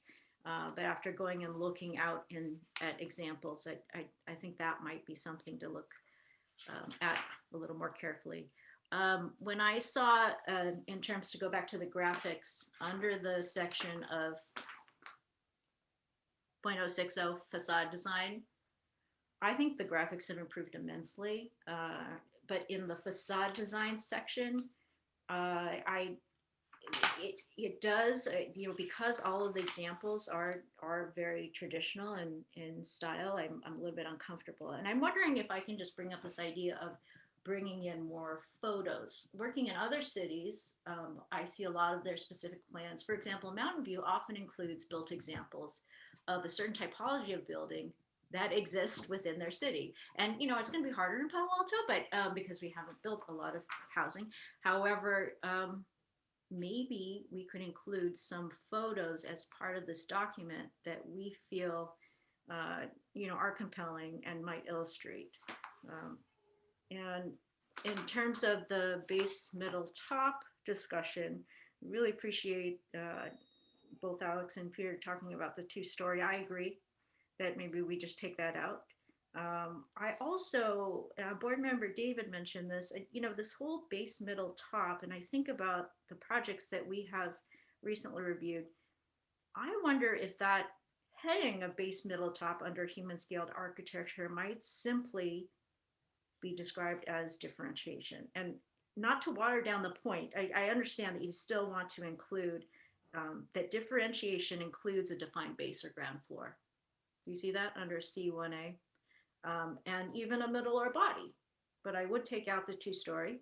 And I think we're talking about differentiation. And then very important, and there may be disagreement with board members, I feel most comfortable when there is a menu of options. So on the slide, Jean, when you said, oh, the ARB, the intent is there, and then you can go down the ARB side, or you can go down the side of standards, and then it branches off again to a menu of options or dimensions. I feel comfortable with the menu. I feel like the menu are examples with maybe slight change to our graphics that might show actual examples that have been built in Palo Alto, but that menu becomes really important. And then maybe where there is dimensions, there's a range according to different size lots and different conditions. Under the menu, and I'm not sure if we're going to find agreement here, but I feel like the menu, you can choose one option. There is not a need for 2 or more. My feeling is with seasoned professionals or consultants who come in, they can choose one. There's also city staff, and maybe there's an option for city staff to pull from a subcommittee, or if there's a question to go to someone on the ARB, if they find that one is not enough. But I believe the intent and then the examples with professionals and with our city team might be enough to choose one option and allow for some flexibility. So I just wanted to offer that. Okay, so then we'll keep going in document. I did mark up more, but I also want to pass the baton to keep to our time. So building orientation and setbacks, when we go to 0.040, treatment of corner buildings. Thank you, board member Alex. So yeah, there are situations where I think we need to just make a change there. But I feel like I did gloss over this whole, again, the dimensions of 40 feet. Here it is one of the following. This is for the length. I'm talking about the lengths of the building. So I guess I also I'm not sure about where you have the length of the building that is 100 and then you subtract such a large volume. Sorry, that's under building massing. And then also on the corner where the strict dimension of 40 feet, we see that. And so I just wanted to point to those two that, sorry, it's on maximum facade length and those breaks where you take a chunk out of the building. I do think that might be a little bit prescriptive.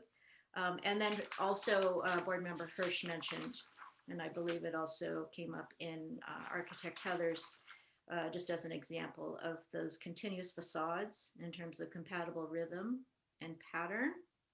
When you subtract, maybe these are examples that are offered, right? That these are possible ways to do it. And then maybe there are some photos where there are continuous facades or built examples that are greater than 100 feet or length, and there's compatibility shown in the rhythm and the treatment of the building facade. So I can start there. I mean, to conclude, I feel like I do feel the pressure. I understand. I think the legislation, there's a housing crisis, and we do need to provide a route that does allow for, I just want to make sure that there's flexibility and there's also an acknowledgement that housing is included in many different kinds of building types. And I guess I just want to end by saying, we in Palo Alto, we also have these housing overlays, and the PDs come back, and mixed use can take very different forms, and we don't want to close off avenues for quality housing, and we also don't want to be too prescriptive for affordable housing and asking for too much. So I'll pass it off, Osman. Thank you. Thanks, Vice Chair Lee. Okay, well, I'll get into my comments. Appreciate the thoroughness of my fellow board members' comments, and also appreciate the format that everyone kind of spoke through. I think it's really nice to kind of hear everybody's comments from start to finish, especially since I know in the past when we've tried to talk about this document, it's really hard to get through all the way to the end. So in general, I understand, I read Architect Hayes's comments and the members of the public's comments, and I'm so grateful and thankful that we had those comments come in, because I think they were very, very compelling. They all have a good point that form-based criteria won't ever really take the place of subjective criteria. And so in that sense, I sort of still understand need, kind of similar to what board member Balte said, that there is this need for this, and I think we're going to try and do the best we can with what we've done, and I appreciate staff's responsiveness to a lot of our comments to date. So I'll start from the top and go down, since we went the other way. For the note on, so this is 1824.020 public realm. That's about the sidewalk width that board member Liu and board member Balte brought up. I'm okay with the width as stated. If it's too large in some conditions, I mean, I understand the whole tricky thing here is like sensitivity to context. So there's kind of like a where applicable, where possible kind of note.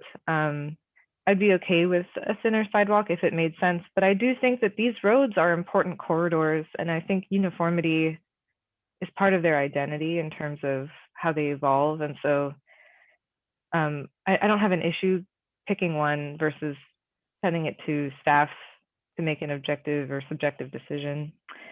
The other note I had was on street trees, which is on that same page. It's 2A or IIA, where it says every 30 feet, sidewalks shall include at least one street tree within 6 feet of the sidewalk for every 30 feet of linear feet. architect Elaine had a note to add where possible, because it's true in some cases that's not possible. And then I might also suggest where possible to make it denser, you know, where the context calls for something denser, maybe there's an opportunity to have them every 25 feet or every 20 feet, to encourage the applicant to make an argument for that. And so in addition, architect Elaine had a note about the existing paving. If the paving that exists isn't safe or accessible, board member Balte made a note to go back to staff on that. Potentially, if that is a roadblock, we could have something about like a caveat, like if existing paving is not safe or accessible, applicant to propose an alternative to be reviewed. So that was my note on that. For 1824, 0.040, in the intent statement, there's a note that the last note, optimize building for heat gain, I would scratch heat gain and note thermal comfort instead. And there's another location where that happens in 1824-100, because yeah, thermal comfort sort of encompasses everything that you're trying to look for when you're evaluating that. And then similarly, the item above that, landscaped or usable spaces that contain open space or hardscape spaces. I sort of read that as kind of asking for a lot of hardscape. And so I wonder if there's a way to word that where we can say that there's a reasonable balance between hardscape and softscape, as it makes sense.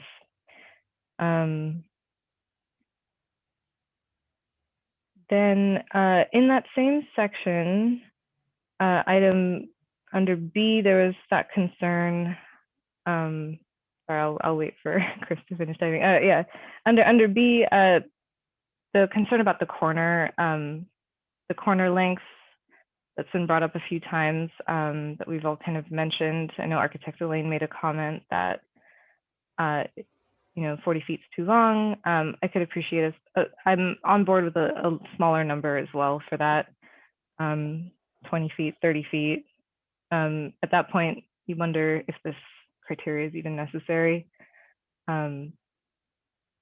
So something to consider in terms of, there was also a discussion about having it be a proportion to the building at large, or at the street.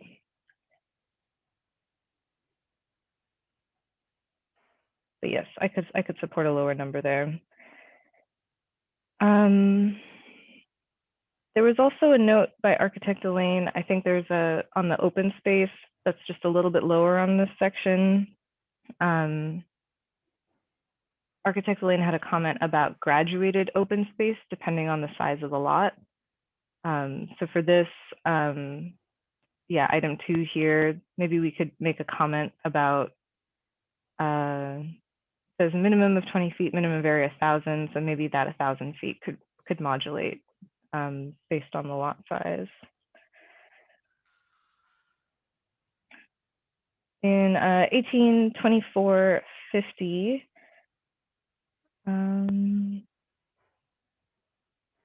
in IIA 2+3, yeah, these items. So this is kind of the side facade. I wonder if there's like fire code that kind of covers item 3 in terms of the facade area being glazing that we need to consider. And maybe that item is not necessary if the code is already covering that item.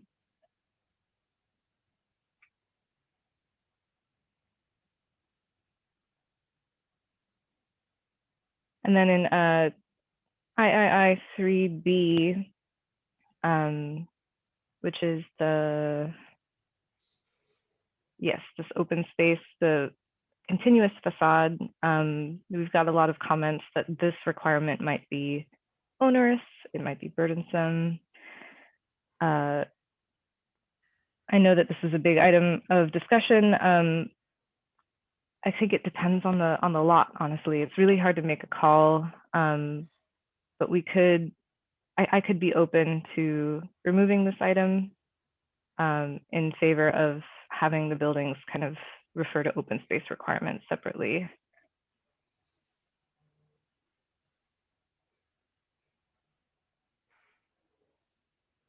There was a comment on 1824060 about non-residential ground floor height, to consider a range between 12 and 15 instead of keeping a minimum at 14. I could support that. And then 1824080, common open space. Hold on one sec.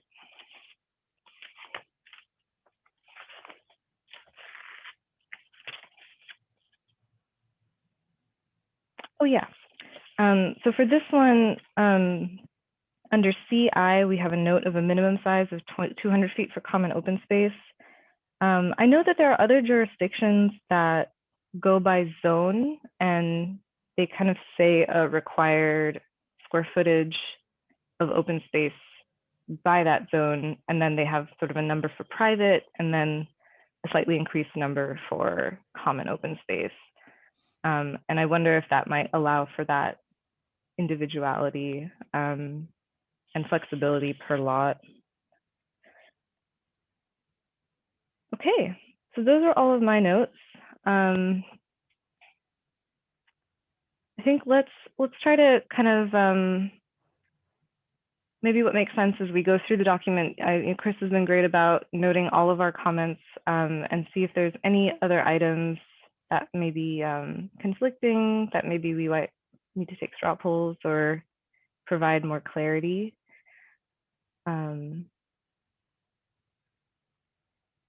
So Chair, did we want to start at the top of the document? And I'd like a moment to maybe add a few comments as well, just as we're going through our detailed discussion.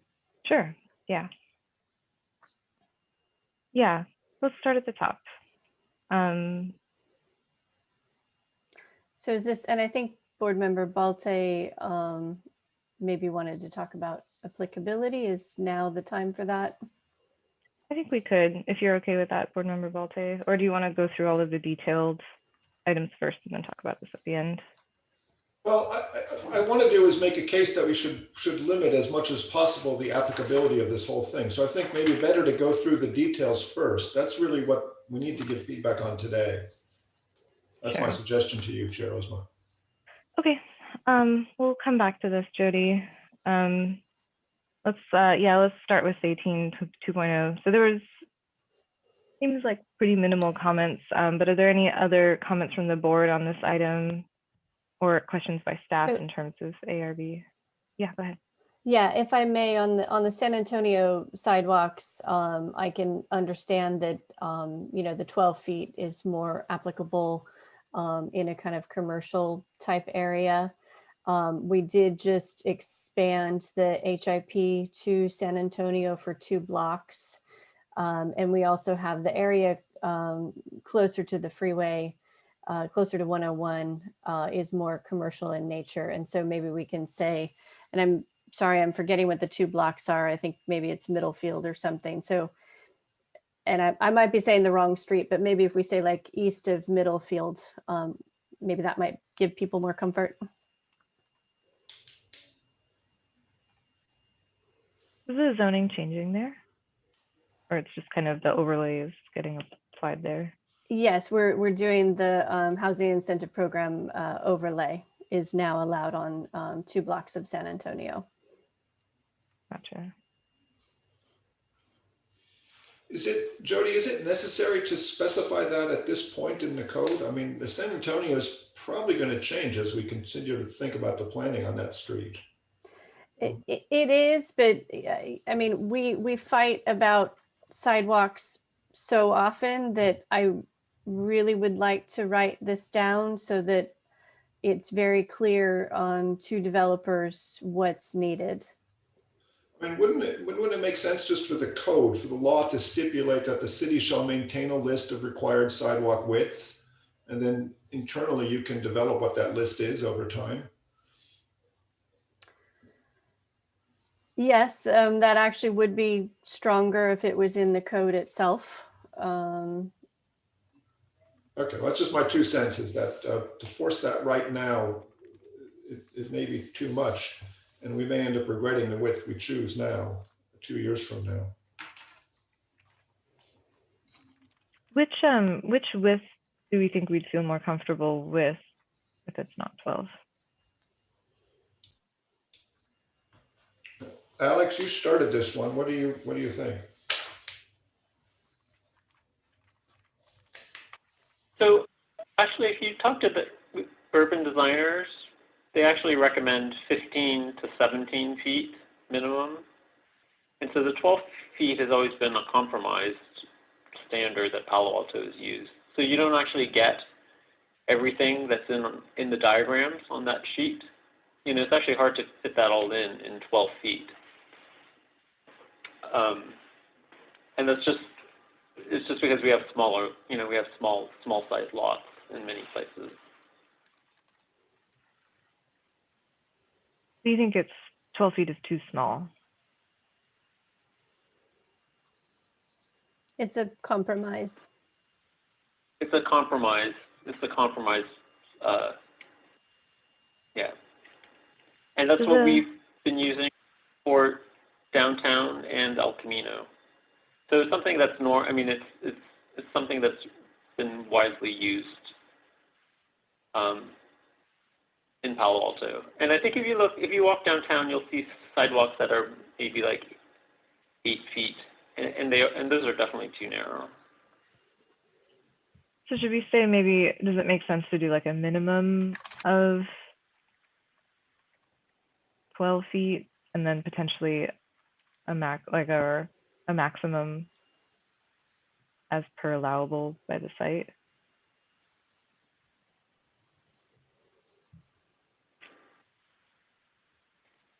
No, actually, I think what's written is okay.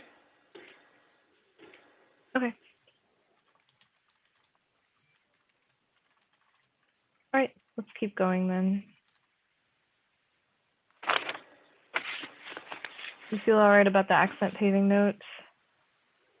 On the accent paving, we are trying to establish some standards downtown and Cal Ave. We have, the glass has been made safe. So again, it's one of those things where staff just needs that written down somewhere so that we can clearly implement it. Okay, if it's being made safe, then I don't have any issue with the way that it's written. Any other thoughts from the board members?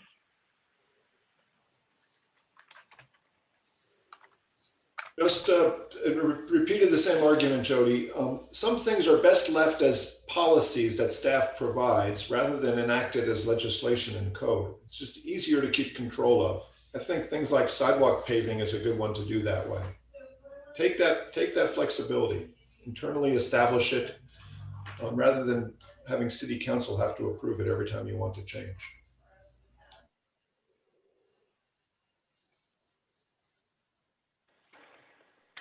I have one comment on the accent paving. Is that if you actually look at like University Avenue, it's actually very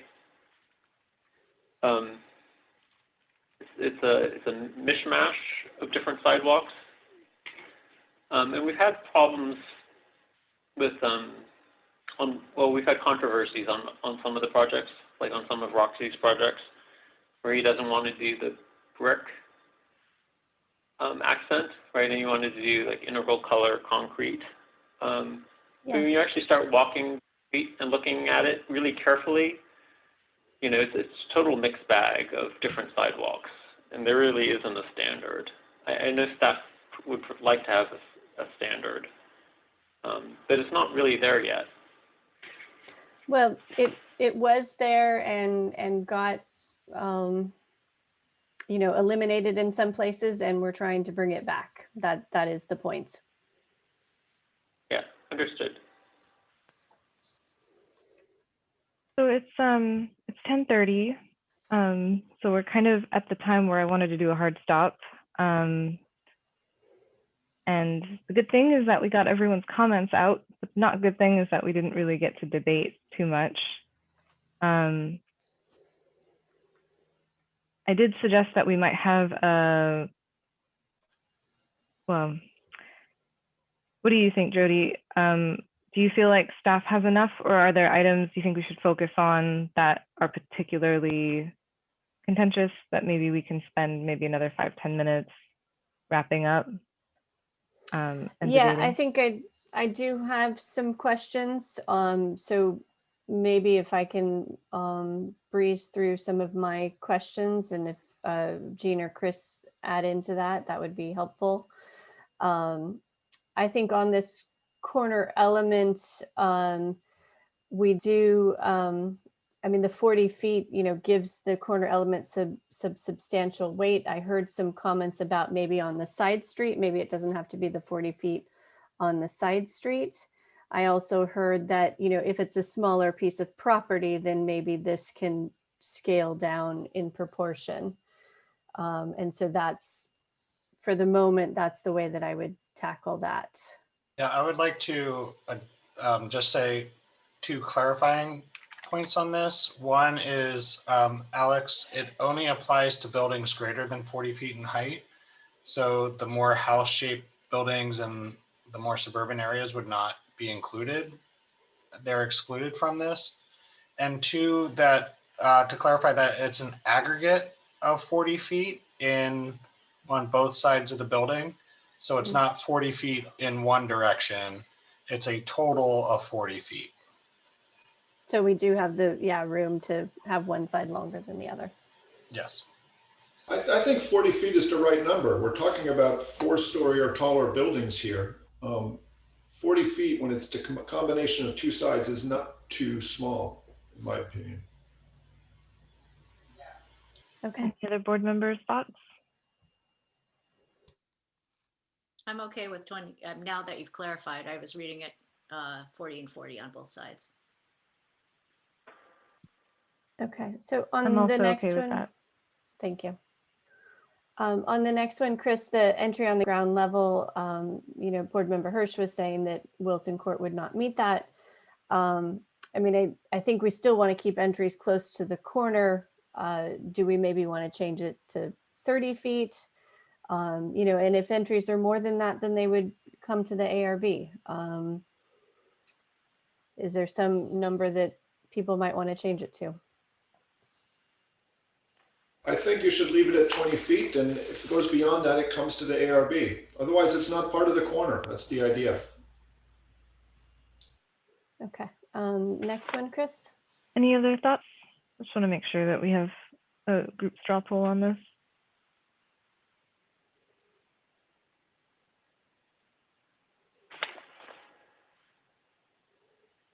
I'm okay to increase it to 25 if that's helpful. I'd support 25.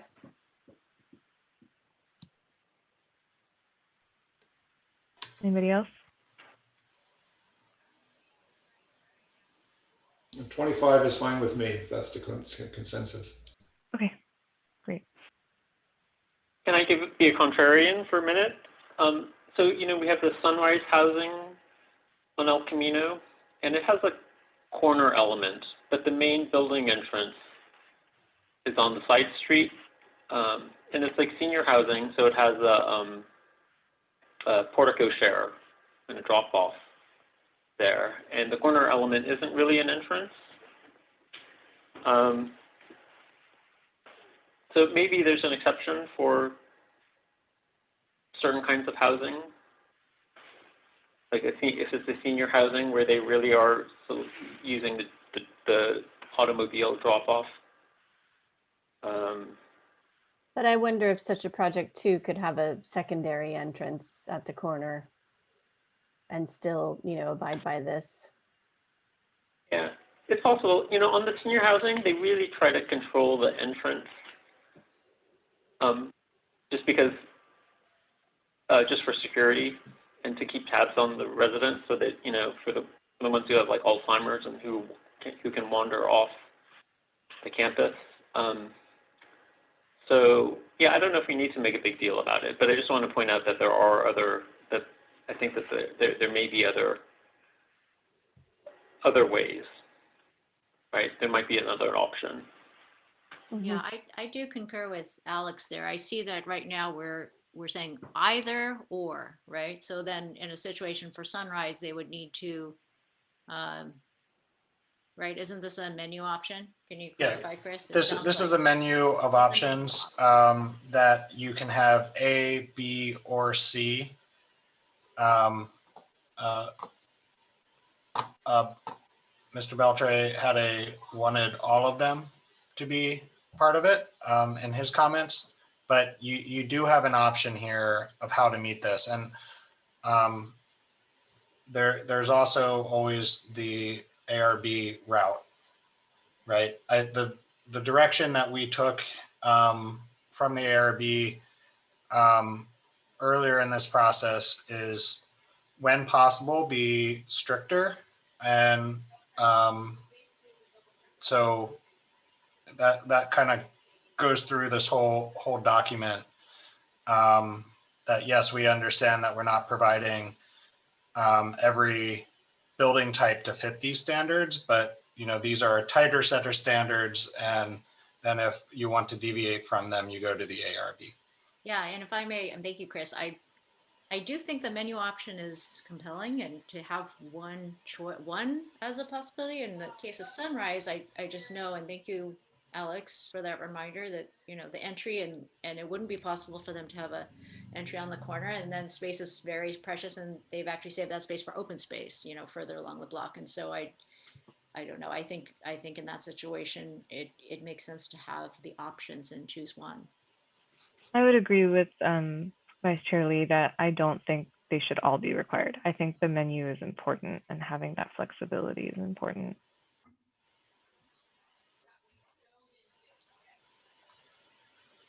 So under B, there has to be a change of material, a different material application and fenestration pattern. That's one of the options you could choose. I'm sorry, I demonstrated, I think, that on Wilton Court, the use of the same material worked very well on the corner. So why does it have to be a separate material? Yeah.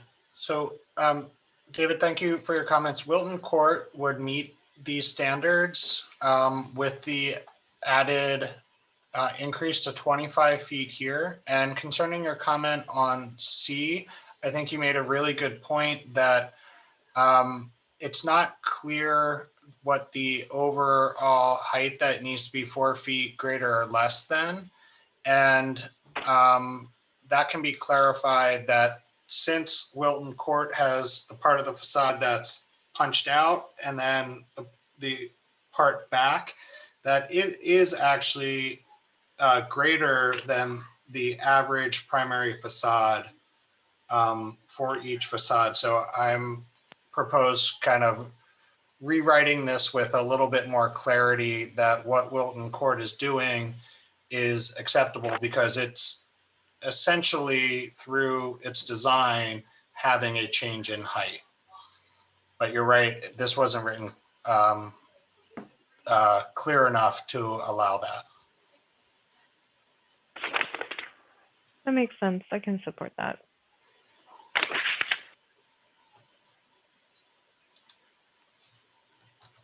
That's all fine with me if you're waiting for that. Yeah, maybe Chair Thompson, maybe just silence means you're okay with it. From here on out, silence means you're okay with it. Yeah, I mean, I don't agree, but I yield to the consensus of the board. Yes, silence means you're okay enough. You yield to the silence. What did we pass, Chris? Okay. I think the other one the 100 feet? this Yeah, plan? and going back to some of the examples shown and some of the examples given by the subcommittee in the past, that this is, I agree that this is an onerous standard, and one that, it is going far in requiring breaking up of buildings. There's two possible ways, I think, to change this. Is one, to increase the that it's buildings greater than like 140 feet or 150 feet, if that's what Palo Alto feels appropriate before there's a major break. Or as Ozma recommended, potentially removing this item and relying on the facade rhythm and pattern standards. So I'm hoping Board Member Liu might be able to speak to this because I'm assuming that, sort of the Olive Garden type building that was the whole length of the block. I'm assuming that's what we're trying to get to here. Yeah, so I mean, I think most of these, a lot of the new buildings are 200, 300, 400 feet long. And I think that once you get over 200 feet, I think you do need something. It doesn't, I don't think it has to be 600 square feet. It could be maybe 300 or 400 square feet. If you just like walk down Hamilton Avenue, you'll see a lot of 100 by 100 foot buildings, and then there's like a 25-foot alley in between them, and that seems to work pretty well. The project, the Olive Garden project, my recollection is it had like one 6x6 notch in the building, and that was it. I think if you look at like the Mayfield Housing and College Terrace Center, they both had something much larger, approximately like 20 by 20 feet. So I have all of those drawn in AutoCAD, so I can forward staff the dimensions of all of those projects if you want. I'll just say that, I appreciate Chris's Can you hear me? suggestion. I think 100 feet is not that long. I think it needs to go longer to increase that length, and maybe it's a proportion. Also, this diagram implies open space, the way it's shown somehow. I think it connotes that, so I just want to make that comment. I think 600 square feet may be a little bit too much. Maybe more like 400 is a more realistic target. Can I suggest something here? Why aren't we, because all of the examples, many of the examples we were shown, and I agree, by the way, with Grace's comment that we should be seeing somehow photos of buildings that exist as samples of what are appropriate. And so many of them have recesses, bays, and one would count let's say the face of the building when there's a bay as a recess. So you might have a series of bays that define a building's facade. We certainly saw that in the example I showed, Wilton Court, where the recesses are effective in creating the exterior volume and scale of a building. Why do we have to incorporate that in a single recess?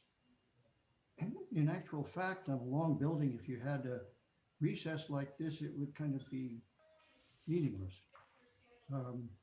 But when it's converted into something that can in plan be turned into bays or a part of a unit, I think it's very useful. So we're talking about modulating the exterior face of a building. That's the way to do it.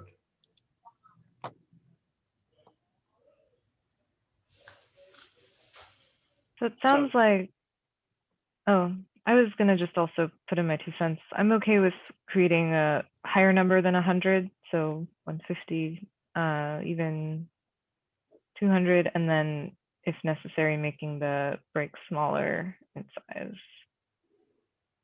from 600. Yeah. So just for reference, the Wilton Court project is about 150 to 160 feet in length. And so that's actually a good one to look at and say, would you be okay with that building being, 50% longer without a break? I think that would be too much. I also just want to point out, the language here says at least one vertical facade break. And so, maybe that if we are rethinking the language, we're talking about overall length, and we're also talking about, a prescribed break. So I also look at the graphics and I think of it as a C-shaped building like Alphabet City, Stephen Hall, and that's not what we're asking for. Okay, so I just want to be clear that we, present it and write it specific and not specific.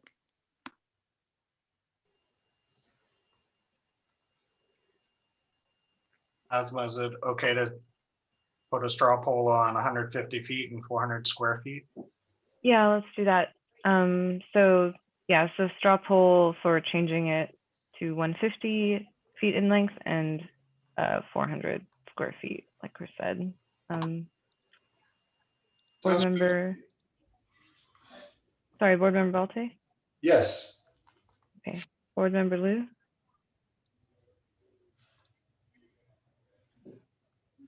We can't hear you, Board Member Liu. I can support that, and I could also go maybe up to 200. Okay, Board Member Hirsch? Oh, I'm not in favor of a single one. So not in favor of changing it to 150? I am Or in down? favor of changing it to 150, but I'm not in favor of a single break that's a dimension like this. The verbiage is at least one, so the applicant could choose to do more than one. Okay, Board Member Lee? I'm fine with that. It's better. I think 200 is possible as well. Okay, I'm in support of 150 and yeah, with the minimum area of moving down to 400. So we keep going? Yeah.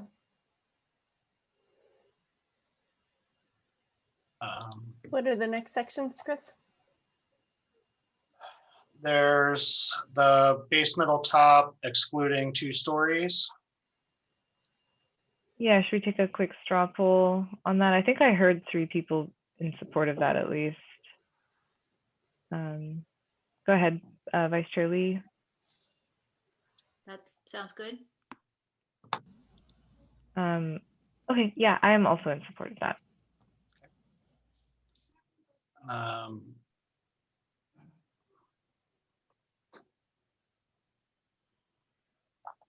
think that was the main question here, other than its appropriateness or changing its name to base body and roof parapet edge.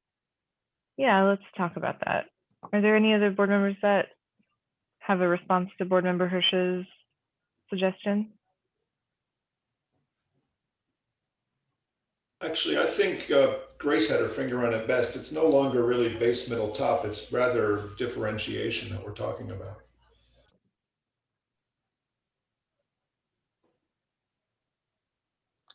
I would support it.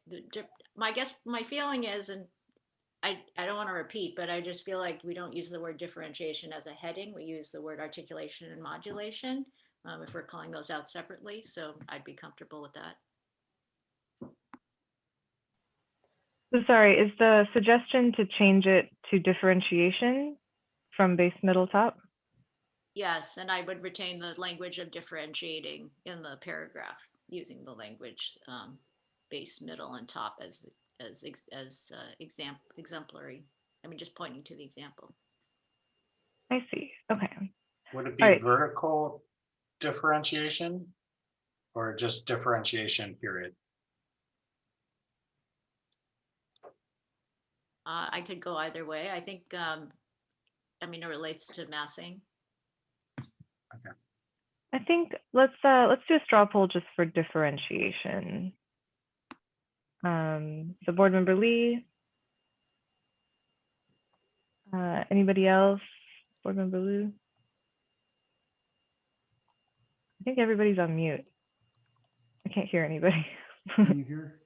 Yeah, we can probably stay online if you want to for now. I'm in support of changing it. Are we calling this human scaled architecture? Is this an important? Sure, it sounds fine. I feel like I'm just sort of making big changes to architectural history with this kind of verbiage, but yes, it's a more accurate description, so I support it. So I think I heard Board Member Hirsch asking if we would still keep human scaled architecture as item C. And I think we still would. We're just changing the letter I from base, middle, top to differentiation. I pointed out that the actual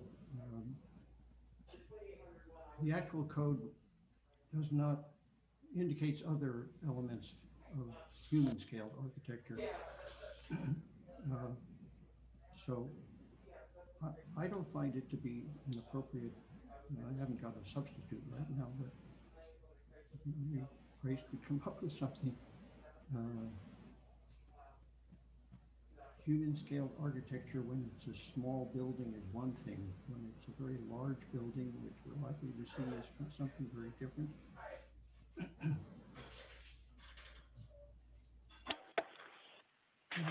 So many different kinds of elements like canopies over the front door, or the plantings, or the trees in the front yard, or the size of the windows, or different sizes of windows. So some of that is in your diagrams, Chris, but to call this specific design human scale architecture doesn't seem appropriate to me. So Board Member Hirsch, you're suggesting changing the term human scaled architecture to something else. Is there any support from anyone else on the board to do that?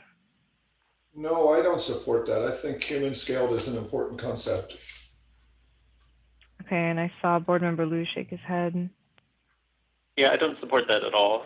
I'm actually reading, the Jan Gel's book, Cities and People, and I think the human scale is actually the most important thing. If we do nothing else, like that's what we should focus on. And I think he would argue that the base is like the most important thing. Like the top is not as important as you get taller buildings because you don't really see the roof. And so, yeah, I'm actually more in support of the base, middle, top than articulation, because articulation sort of gives everything an equivalency. You know, you're differentiating it, but the top is doing something different than the bottom. And you see in so many of the new apartment buildings, it's all just kind of all the same. Like the 777 Broadway project in Oakland. You know, there are better projects in Berkeley that do base, middle, top in more of the classical architectural thinking. And I think that that's where we should focus our attention. Yeah. So, but I will go with the majority on the board.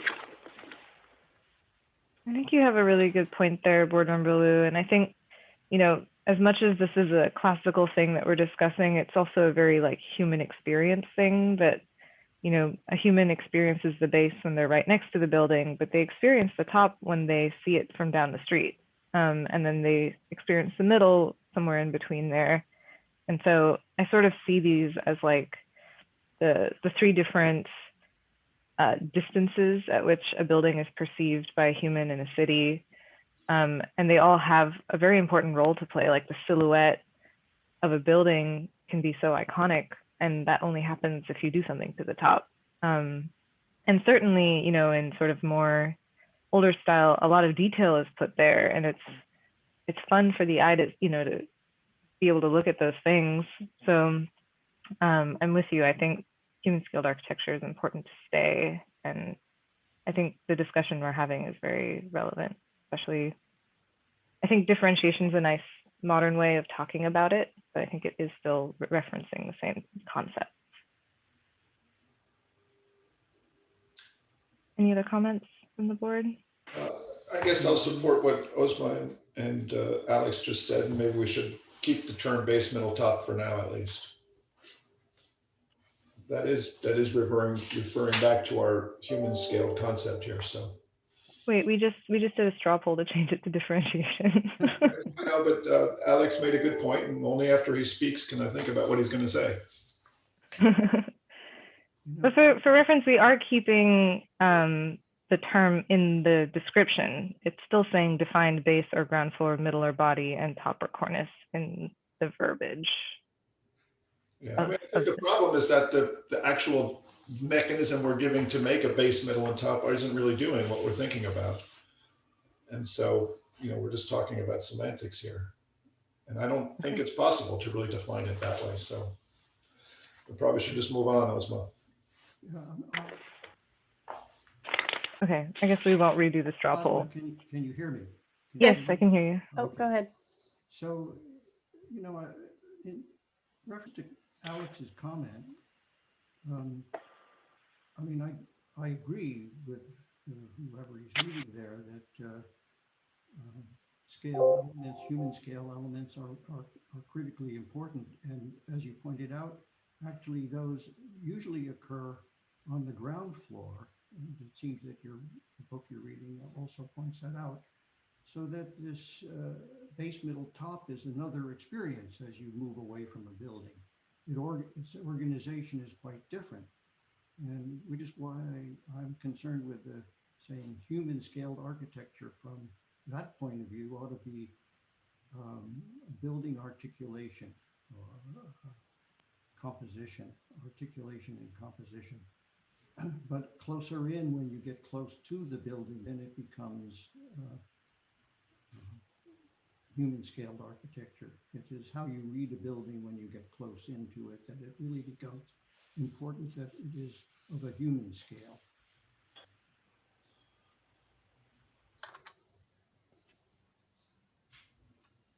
Okay, so we have some few suggestions. It's made as a suggestion. Yeah. Building articulation instead of using human scale architecture, because it refers to everything about the building as being human scale, which it really is not. Especially if it's a big building, bigger building. Okay. Do we want to think about this a little bit more? And I mean, you know, for a change of this scale, we could still do this at the next hearing as well. Okay, I think that sounds good. Let's keep going. So Chris, do we have another section or anything? Do we need to talk about materials at all, or is there anything before that? Oh, Maybe sorry. let's. Before we leave that, did we want to talk about the menu of choosing two before? I wasn't sure if there's any consensus in choosing a menu of one through the use of two or more of the following techniques. I think it's important to allow for some flexibility and to say use of one or more. What do the other board members think? Just do a straw poll to change it back to one. Can you be more? If I may, I did want to point, I forgot to say it, that you know, the examples that I saw with Broadway and Mosaica and Ironworks, I would describe their base, middle, top and fulfilling this requirement differently than I think, and I think we all would slightly differently. I do think a professional could choose one. Maybe Chris, can you walk through how this menu works? Yes, so the reason for two is that they kind of work in conjunction, and we kind of separated different things out.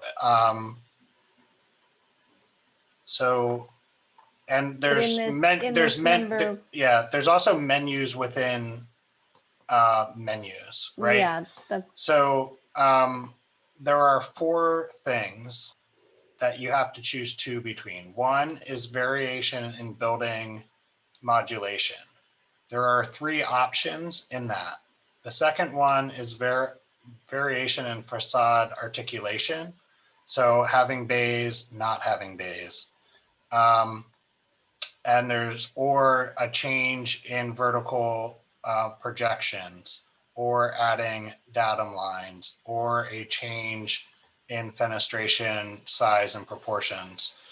Or whoops, that's a number 3.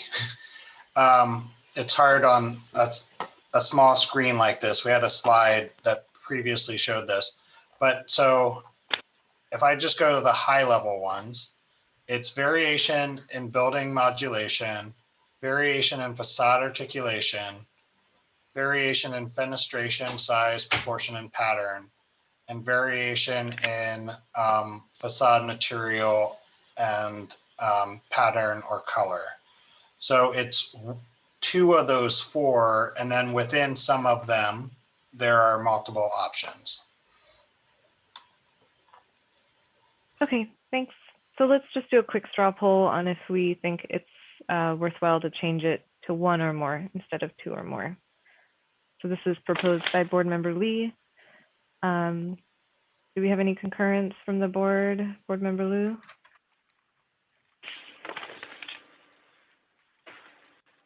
Yeah, I don't have an opinion yet. I will try to do maybe some studies before Okay. like the meeting. Alrighty, Board Member Balte? No, I think we should stick with what staff has worked out. It sounds like they've really thought a lot about this, and I don't want to, on the fly, try to undo their work. It's a complex thing they're trying to accomplish. I support what's currently in front of us. Okay, Board Member Hirsch?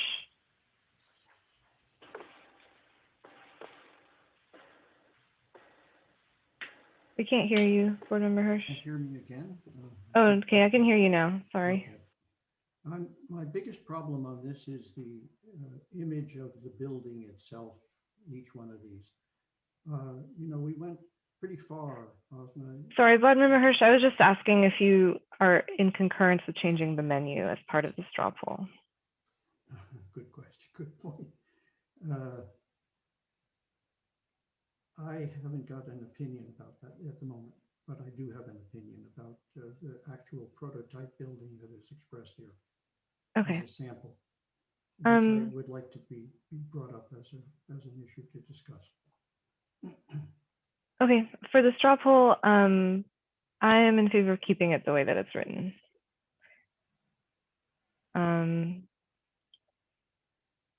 Okay, it's 11 right now, so we're completely out of time.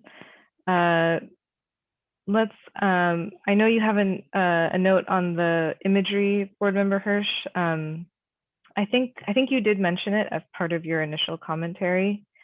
You did. So I think it's noted by staff. Let's talk about materials really quick, because I think there was some items on there that maybe not all the board members had a chance to provide input on. And then we'll wrap up with the purpose and applicability and then take a 10-minute break. I was wondering on the materials, you know, I heard a lot of comments about it would be hard to meet the 65%. I'm wondering if we included, you know, glass and a second material and counted, you know, those 2 things as the primary material, would that better make it work out? So there is glass on this list. It's the 4th item from the bottom. So I wanted to make sure that the board members that brought up the issue about glazing were aware of that. I think it's more a matter of how you're defining all this. Almost every building is going to have a lot of glass, a lot of windows. So is that a primary building material, or is that just a de facto part of the building? And that's the other way too. We could just not calculate the glass. I don't, when you were running your numbers, I don't know how you were running them. But if you took out the glass from the percentages, you know, would that make it work better? Jody, are you terribly uncomfortable with Grace's idea of leaving primary as a sort of a staff judgment? You know it when you see it kind of thing? Well, that would be subjective. And It would be. so I can't, yeah. Yeah. That means anything gets through. I mean, sort of, but you might say any reasonable person might conclude that. Well, I mean, we need to have kind of a bare minimum objective standard. You know, we need to set a bottom bar kind of thing. If I may, I'm glad you asked the question about comfort level on staff, because ultimately they're going to be reviewing it, and I appreciate your remarks, Jody. I just want to mention also there are service areas, and there are areas that are not so public to the primary corridor or vehicular or pedestrian, and that's in a calculation. And if we get to those percentages, it can be misleading in terms of the percentage and then what actually is seen as a primary kind of material. So that's why I'm more comfortable with the words primary and secondary and accent. A good point. Other cities do this, right? In design, don't you feel like we've seen primary, secondary, and accent, and then staff review, and not percentages in other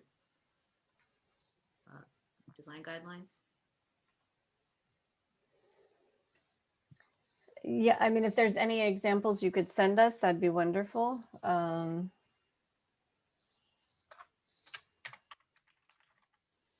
There's kind of an inherent, if we did remove item I, BI, there's an inherent implication that the primary material would be everything else, because it says secondary is not allowed more than 35, accents not allowed more than 5. And so there's an inherent implication that everything else would be the primary. So potentially that could solve our problem for us, so that you're only checking for secondary and accent. Yeah, that's actually a great solution. Yeah, sounds like a good idea. Any other concurrence from the board?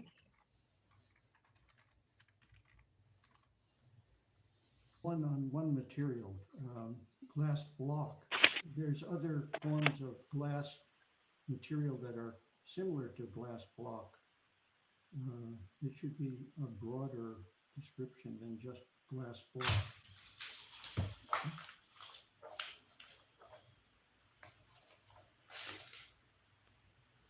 Are you talking about any sort of frosted or obscure glazing? No, glass with glass, but it's there are other forms of glass besides block. Like what, David?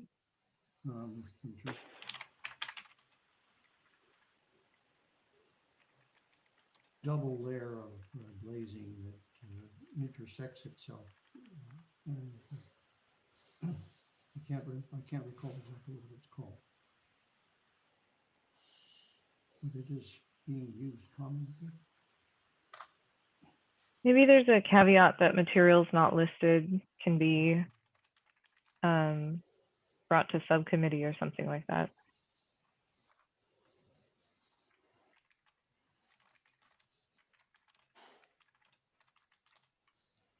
Could that solve potentially the item for unmentioned materials here?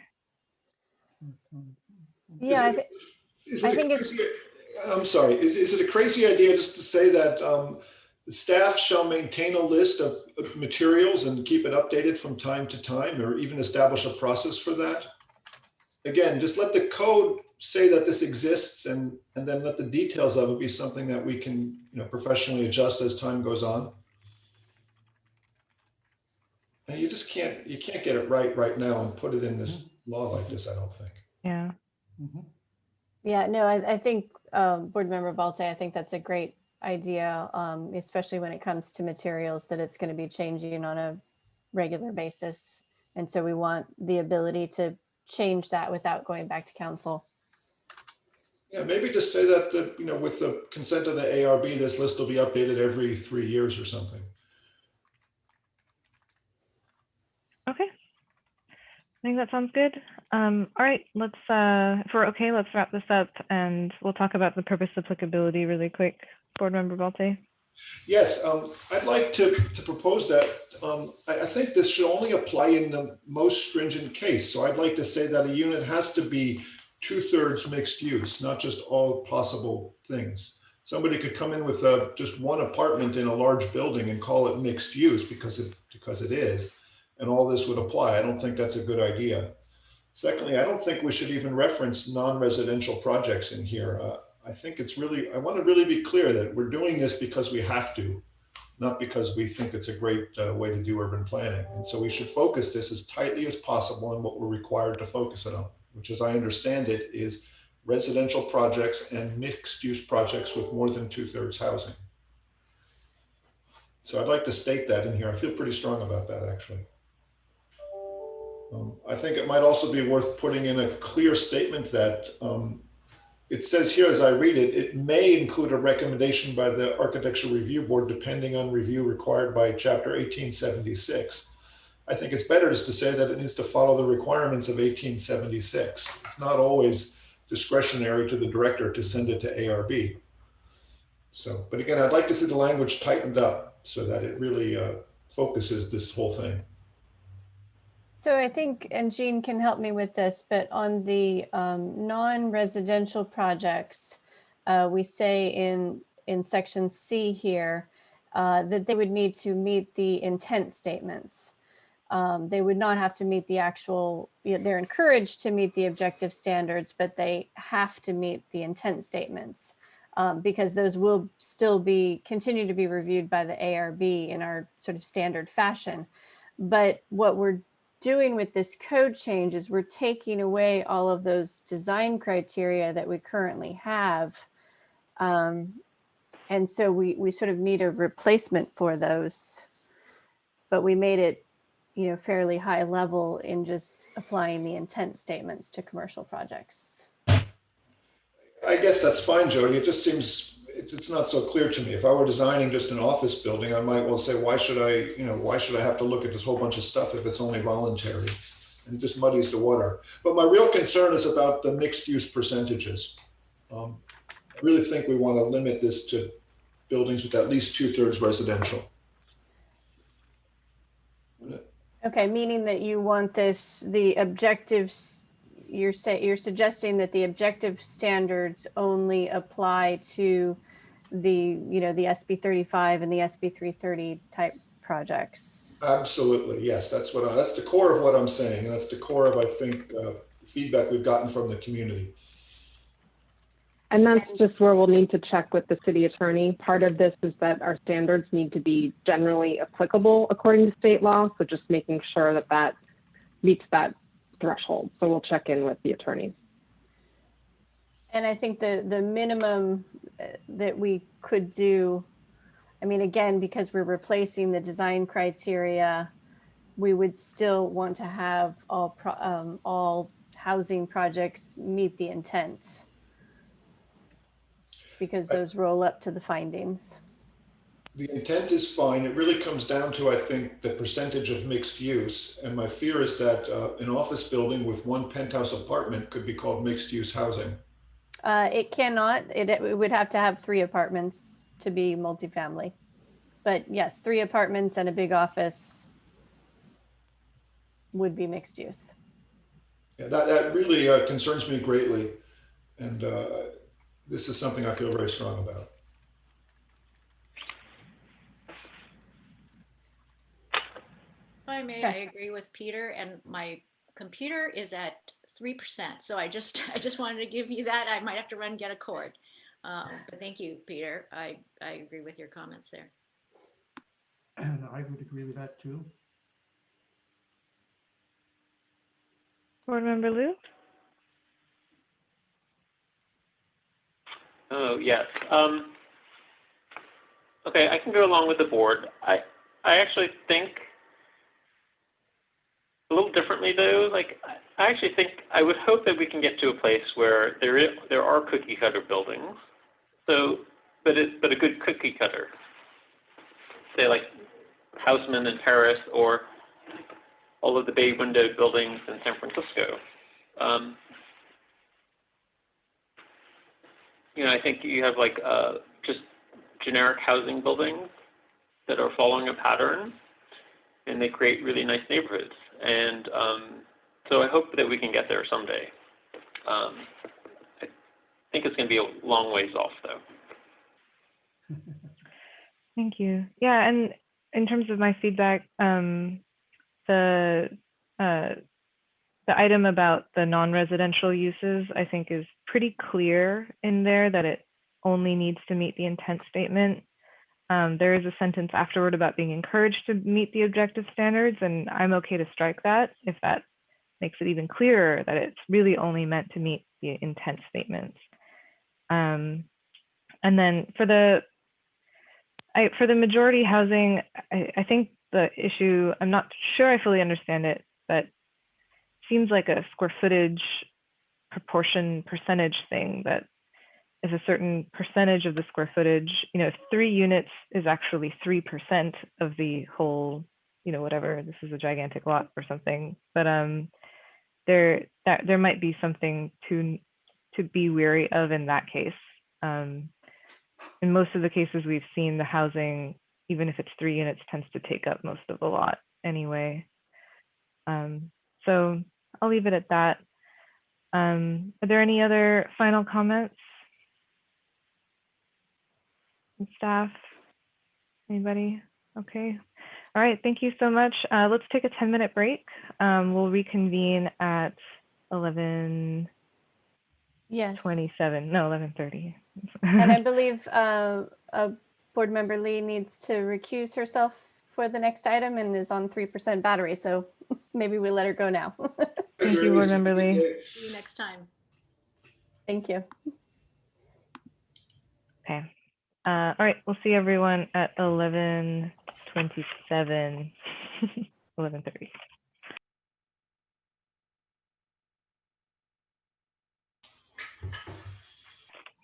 Onward. Alrighty, our next item is public hearing, quasi-judicial, 650 Clark Way. Recommendation on applicant's request for approval of a major architectural review to allow in-Channel Creek bank stabilization of the Children's Health Council property. The proposed project will install a live log crypt with a rock toe within the San Francisco Creek to prevent future erosion impacts. Staff. Good morning. Claire Raybold, Senior Planner with the City of Palo Alto. I'll share my screen. Just give me one moment.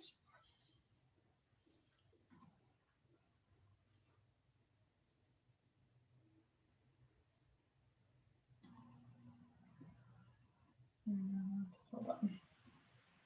Great, and Uzma, we should do disclosures as well. Yes. Okay, sure. Are there any disclosures? I have nothing to disclose. Board Member Liu? Yeah, I went to the site on Tuesday. Board Member Hirsch? Board Member Hirsch? Can't hear you. You're on mute.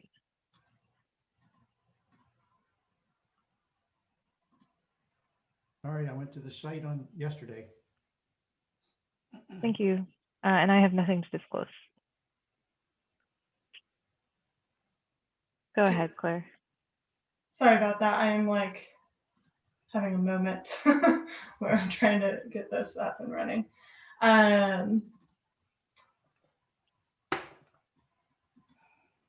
All right, is that visible to everybody? Yes. That's good. Great. So Claire Raybold, Senior Planner with the City of Palo Alto.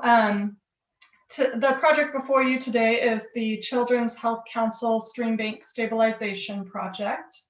And before we kind of start, I just wanted to explain why this is in front of you today, because I know it's a bit of a unique project in that there is very little architecture to comment on. The way that our code is written, we do require for any exterior improvements, including things like landscaping, we do require architecture review. And if a project is subject to a CEQA document, is not exempt from CEQA, then it is required to come before the Architecture Review Board. And part of that is providing an opportunity for the public to comment during the circulation period of the mitigated negative declaration for the project. So just wanted to kind of explain that to you guys before we get started today.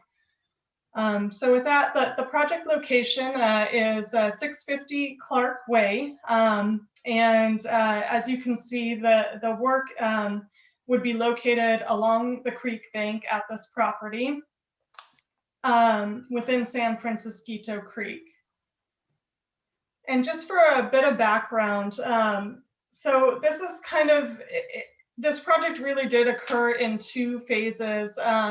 Back in 2018, the Children's Health Council and WRA came to the city with concerns because there was an imminent threat of landslide at this property. In the 2016 to 2017 rainy season, there was significant loss of property, approximately 20 horizontal feet of the creek bank and 7,500 square feet of the outdoor learning area was lost. And you can see in this picture kind of where the creek bank was previously and where the current fence line is to see that property that was lost. And so there was this eminent concern that, you know, for the safety of children that are using that outdoor area, there needed to be some protection of the immediate protection of that creek bank.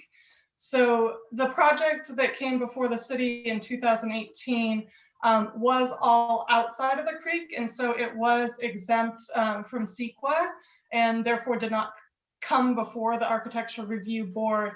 And that just included a shear pin wall behind the top of bank, all buried underground to provide that immediate protection. Unfortunately, though, that shear pin wall did not provide long-term erosion protection at all. So the creek bank continues to undermine the bank in this location at the toe of the bank. So the purpose of this project is really to resolve that long-term and provide that long-term solution for erosion along this property. So just a quick overview of the project. The project includes construction of a log crib wall with a rock toe foundation along a 275-foot long, 50-foot wide linear portion of the campus bordering the creek. And the crib wall would be built using stacked layers of logs and root wads installed at a 1-to-1 slope. As I noted previously, this project is subject to CEQA, and the city, as the lead agency, circulated a mitigated negative declaration for this project on February 5th. So we are in the 30-day circulation period, which ends on March 7th, 2021. So mitigation has been incorporated into the project to address specific concerns, particularly related to biology, air quality, archaeological and tribal cultural resources, and hydrology. And in terms of next steps, so following the ARB's recommendation and the close of the MND circulation, the city would evaluate any comments they receive on the MND and publish a final mitigated negative declaration. And then the director following that would issue a decision on the proposed project. And if approved, the applicant would continue to pursue applicable permits and approvals from other state, regional, federal agencies, of which there are quite a few. So a lot of those are already in process right now, but require the CEQA to be complete before they can have them move forward and issue those permits. So the applicant really hopes to complete work in a single dry season, ideally this dry season coming up this summer. So staff's recommendation is that the Architecture Review Board take the following actions. Consider the mitigated negative declaration and the mitigation monitoring and reporting plan, and recommend approval of the proposed project to the Director of Planning and Development Services based on findings and conditions of approval which have been included in the packet. And with that, I'll turn it back to you and recommend that you hear from the applicant briefly. Sure. Yeah, let's hear from the applicant. And hold on. Bianca, if you want to share your screen, you should be able to do that. Okay. Good morning, everyone. It's nice to see you guys. Thanks for this opportunity to bring this project in front of you. Give me a moment while I share my screen here. I think we'll ask you to state and spell your name for the record. Of course. You'll have 10 minutes. Okay. My name is Bianca Clarke, B-I-A-N-C-A, last name C-L-A-R-K-E. I'm with WRA Inc., and we are the biological firm that has contracted with CHC to do the design of this project and also to secure all of the regulatory permits that will be required for it, as Claire had previously mentioned. I have my colleague here also, Brian Bartel. He's our lead restoration designer for this project. And so, you know, we're both very heavily involved in it, but we come at it from two different expertises. And then we also do have the applicant as Representative Terry Boyle of CHC also on the call, I believe.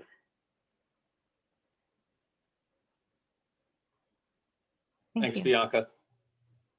Great. Are we okay if I start? Yeah, yes, please. Okay, wonderful. I'm assuming you guys can all see my screen. Yes. Yes. Okay. So, you know, as Claire was mentioning, we're dealing with a very steep creek bank that is really right at the edge of the Children's Health Council campus.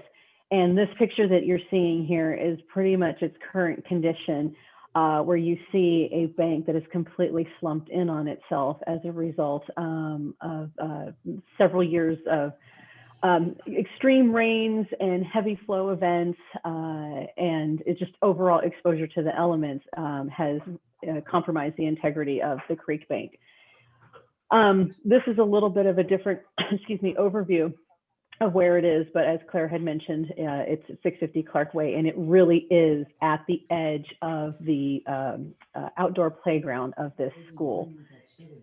And so, you know, because there was this phase one work that was put forth, we wanted to really demonstrate that, yes, that was some emergency work that needed to happen to immediately protect the playground, but it was not the end all be all.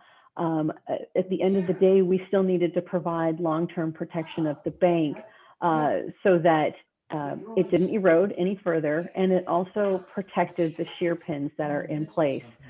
And so at this point, this is what we're proposing, is this living crib wall to be installed. And the sheer design of it is meant for long-term protection. And we can get into some specifics in later slides.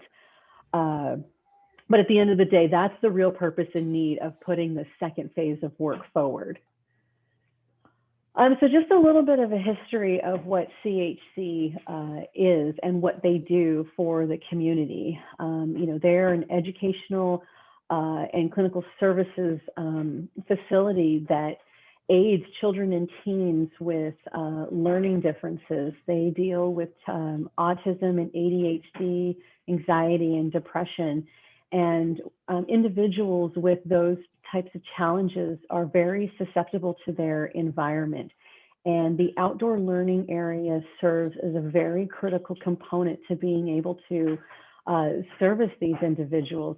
So it isn't just a playground for kids to go out there and swing. It really is their kind of like a sanctuary for when they're dealing with challenging or stressful situations. This helps calm them. So again, it's really a critical component of how they service the children. It's composed of 2 on-site schools and a therapy center, and they do some clinics that also help underserved families, and then they also provide an education center so that they host a myriad of workshops, and right now everything's virtual, but assuming we all get back to normal, families come and utilize their services for workshops and classes on how to help their own children. And on average, I think that they serve about 150 students daily. So it is not a small feat what they're doing, and they're really out there trying to provide a sanctuary and help for families in these situations. So that's a little history of CHC. So let me take you to 2016 when this bank decided to take a dive into the creek. So, when Claire was saying of the lateral extent of land that they lost, that equated to about 7,500 square feet of their outdoor schoolyard. So it was not an insignificant amount that came in. And as I mentioned, or WRA assisted with this, but shear pins were installed to immediately protect it. And now we have this phase 2 where we need to do this long-term protection. So in total, we installed 19 shear pins. And as I mentioned, that it is for the immediate protection of the bank.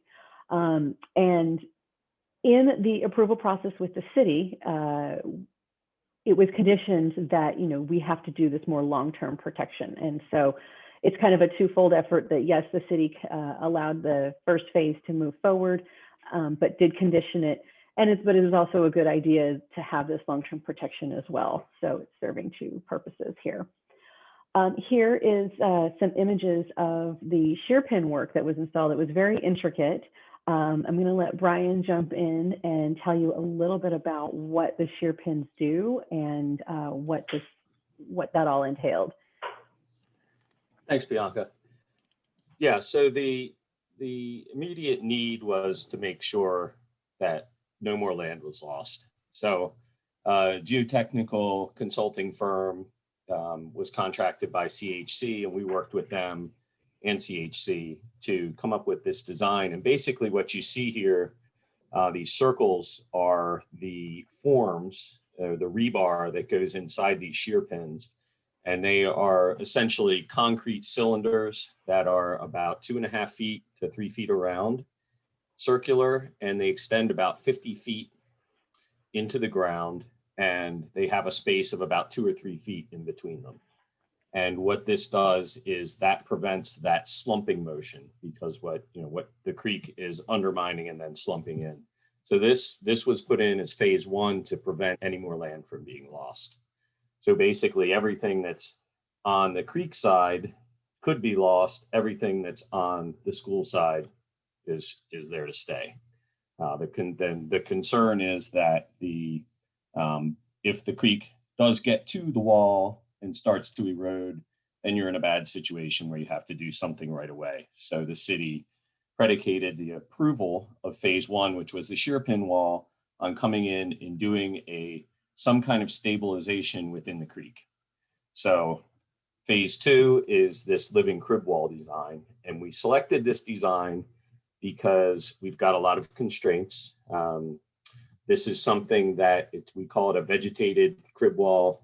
These are root wads at the bottom, which are basically trees that have been pulled from the ground. They're about 10 to 20 feet long, and they extend, the top of the trees extend into the bank. And then over top, you have logs, and they're stacked kind of like Lincoln logs. And in between, you have a mix of rock and soil. And in the voids, you plant willows and other species, mainly willows, that will grow in a wet environment. And over time, as the roots take hold, other plants come in and start to take hold. Then as the wall begins to decay over a long time, because we use redwood logs, then it remains stable. And the idea with this is to protect what this does is this protects the bank from the erosive forces of the actual channel during high flows. It's also another reason that we selected this is because it's been used successfully on San Francisco Creek upstream in a couple of locations in recent years. And it's something that's favored by the agencies. It's fish friendly, and it provides that long-term stability. And this is just a quick overview of the design. As you can see, we've got a rock base that extends down below the base of the channel to account for scour. We've got, these are the root wads at the bottom layer, and then these are the logs stacked back into the bank and then parallel with the flow that go up. And then above the 10-year flow, we just slope back at 1-to-1. And of course, like I said, this area will be planted with native riparian trees and shrubs. And one thing I want to also point out is this image here showing the plantings right here. This is what it'll look like in immediately post-construction and within the first couple years.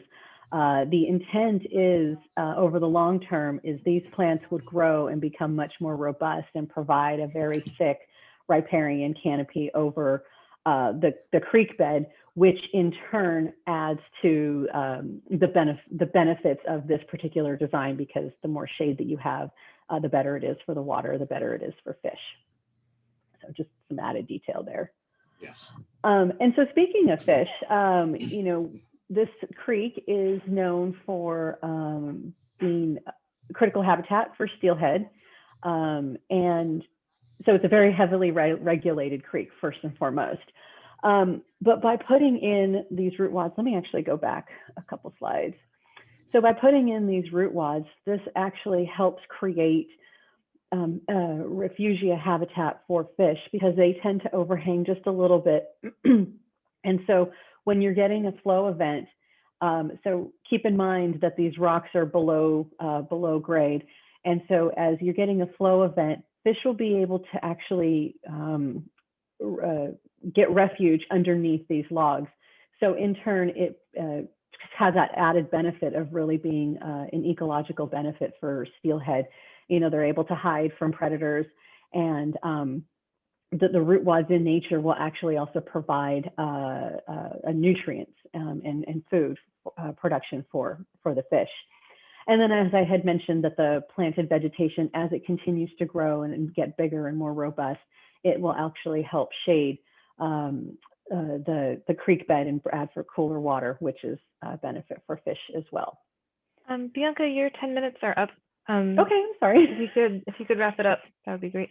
Yeah, so just these are some other pictures here of what you can expect to see for the root wad. These are not what's happening in our particular creek. These are just representative photographs, and then just more information on the diversity of habitat that they will provide. Long story short, ecological benefit as a result of this design. And ultimately, we'll stabilize the shear pin wall, will stabilize the bank in its long term.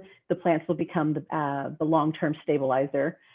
And then the last thing I just wanted to mention was that it's a very heavily regulated design because of the type of system that we're working in. We have a number of regulatory agencies that are overseeing this. This is how many people we're having to coordinate with. So it is being done under the utmost scrutiny. And I'll leave it at that. Thank you. Do we have any questions of the applicant from the board? Not hearing any. Do we have any members of the public that would like to comment? We do not have any public commenters for this item. Okay. I guess we can bring it back to the board. Who'd like to go first? Board Member Hirsch? Okay. Well, it's really kind of a fascinating new thing to look at here for an architect. We don't have many opportunities to see such an interesting treatment to our natural issues around us. I happen to live right on the creek, quite a bit further down, and it's about 30 feet down in this area as well. So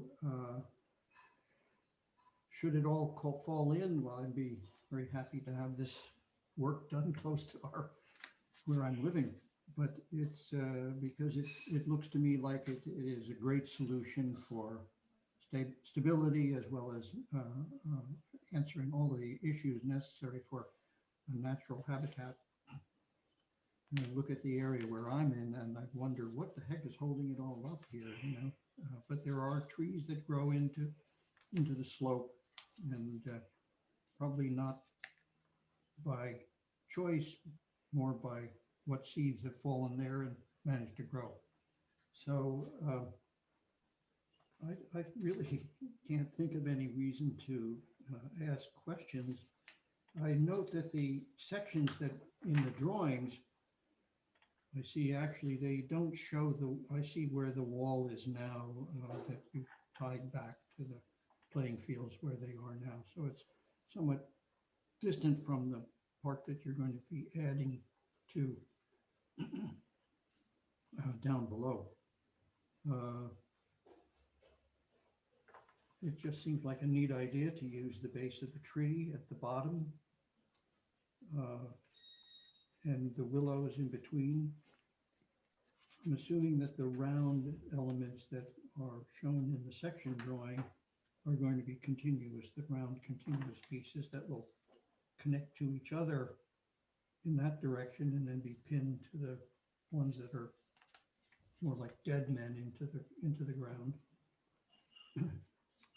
What can you say? It looks like a beautiful thing. I'd love to see when it's complete. I've taken a look at the hazardous present condition, and I think that you engineers are really doing something very, very clever and aesthetically appropriate. That's about all I would say. Thank you, Board Member Hirsch. Board Member Liu? Great, thank you for your presentation, and I can recommend approval today. And I think my only comments are for staff in the findings. I think that you could enhance finding number 5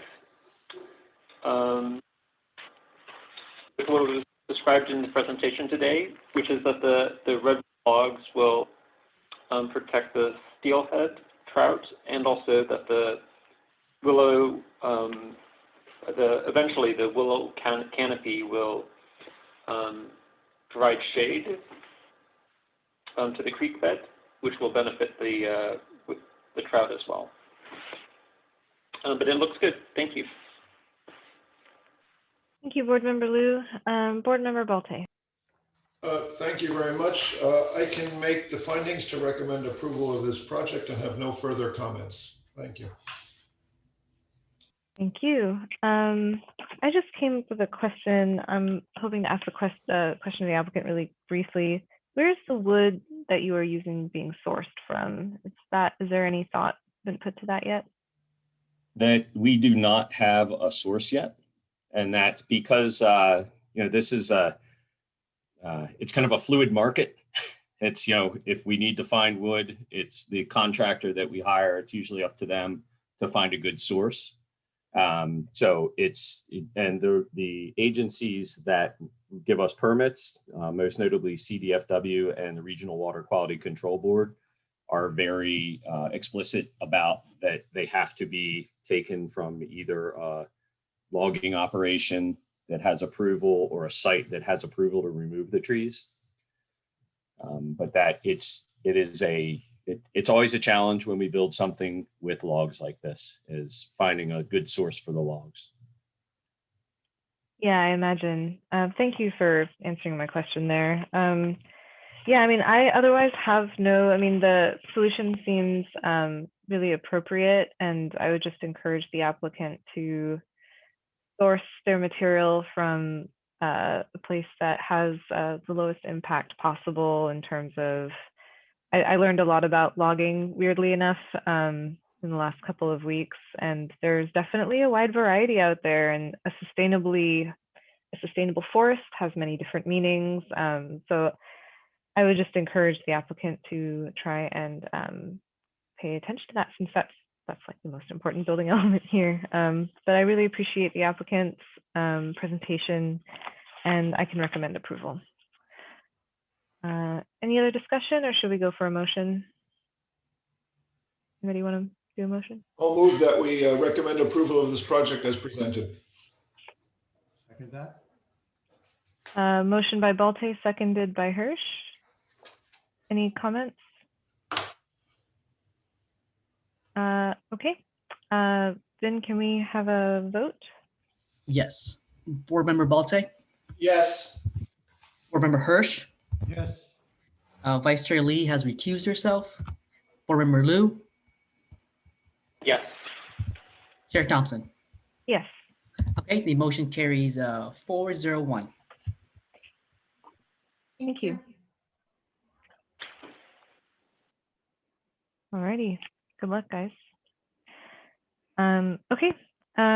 So our next item is board member comments, questions, announcements. And we have the NVCAP update by board member Liu. Yeah, there's nothing to update since in the last 2 weeks. Okay. Appreciate the update of no update. I know that happens. Okay. Well, I think we are good to go. So unless there's anything else. I did just want to confirm that the major items for March 4th have dropped off. There's potentially a subcommittee item with board member Hirsch and board member Lee. And so I will let them know if that's going to continue, but it would just be the 2 board members at most. So otherwise we'll see everyone on March 18th. So Great. Thank you very much. All right. Thank you, everybody. This meeting is adjourned.